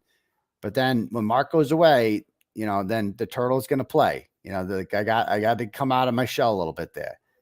So again, don't take it personally, but sometimes I just get fired up. Thank you. Kyle sends $10 and says, no, Mark, who goes first in summation, the defense or Commonwealth? The Commonwealth's going to go first. I know the answer to that one. Let's see. Derek sends $20 and says, Mark, why didn't troopers take pictures of the taillight? I think I read that one already. I don't know. Because they're corrupt cops. That's why. $5 from Michael Mantha says, how different is geofence versus Apple data? I don't know the answer to that one. Thank you very much, Michael. Michelle sends $10 and says, can't wait to see what you do next. Love from Texas. See, that's my kind of turtle chat. Thank you, Michelle, right there. Appreciate that. Okay. What does this one say? All right, cool. All right. Do we have any more cash apps? I mean, any more turtle chats? At the end of the day, sends $11 and it says, Turtle Boy, you're the bee's knees. 1135 is 227 times 5. Okay. Thank you. Let's fucking go. Thank you much at the end of the day. All right. Again, if I missed you, I got a bunch of turtle. I tried to read everyone I got. Hopefully we got you all. Love you people. And again, I didn't get to any of the Proctor shit tonight. Man, I wanted to. We got to do a Proctor show. I do. I need a night off tomorrow, though. Tomorrow's Sunday. I don't know. Maybe we can do one. Maybe, no, not tomorrow. Definitely not tomorrow. No, not tomorrow. Maybe Monday. Celtics are on. We'll see. And then we're going to have more content. Maybe like Wednesday. Maybe Wednesday we can do something about that. I don't know. We'll see. Again, there's not enough time. There's just so much shit. I got to do a Proctor stream. I haven't roasted Proctor appropriately enough on some of that shit. You didn't read mine, Mama Shay? Did I get yours? I apologize if I thought I read every one. Did you donate as Mama Shay? Because I didn't see it. If it came up. Let's see. I'm sorry if you did. Okay. All right. Anybody else have any questions? Have you done Ratchet Madness yet? I keep forgetting. Oh, I got to do Ratchet Madness. Final. Yeah. Is Morrissey going to get called to the stand? I don't know. I hope so. Probably not. Can Karen testify? She never told Jen to Google. If she wants to open herself up to that, I don't think she's gonna, but that's just me. All right. Will court be televised Tuesday? Yes. All right, cool. All right, guys. What a fucking show. I think we got up to 12.4 thousand. Yeah, we're winning a championship. Winning a championship Monday. We got shit to do. So I can't wait, guys, for humble you are not, but love your show. No, I'm not humble. I'm not arrogant either. I'm just confident. I'm just extremely confident in who I am. So there's that. All right. All right, guys. And again, you got is a $5 minimum if you want me to read your thing. Sorry. Okay. Some Stanley with you, Turtle Boy. Got it earlier. Yeah. But yeah, so it's 2 minutes to Father's Day. It's 2 minutes to Father's Day. I love you guys all. And we'll see you all on Tuesday for the next episode of Turtle Boy Live. All right. Peace, Turtle Riders.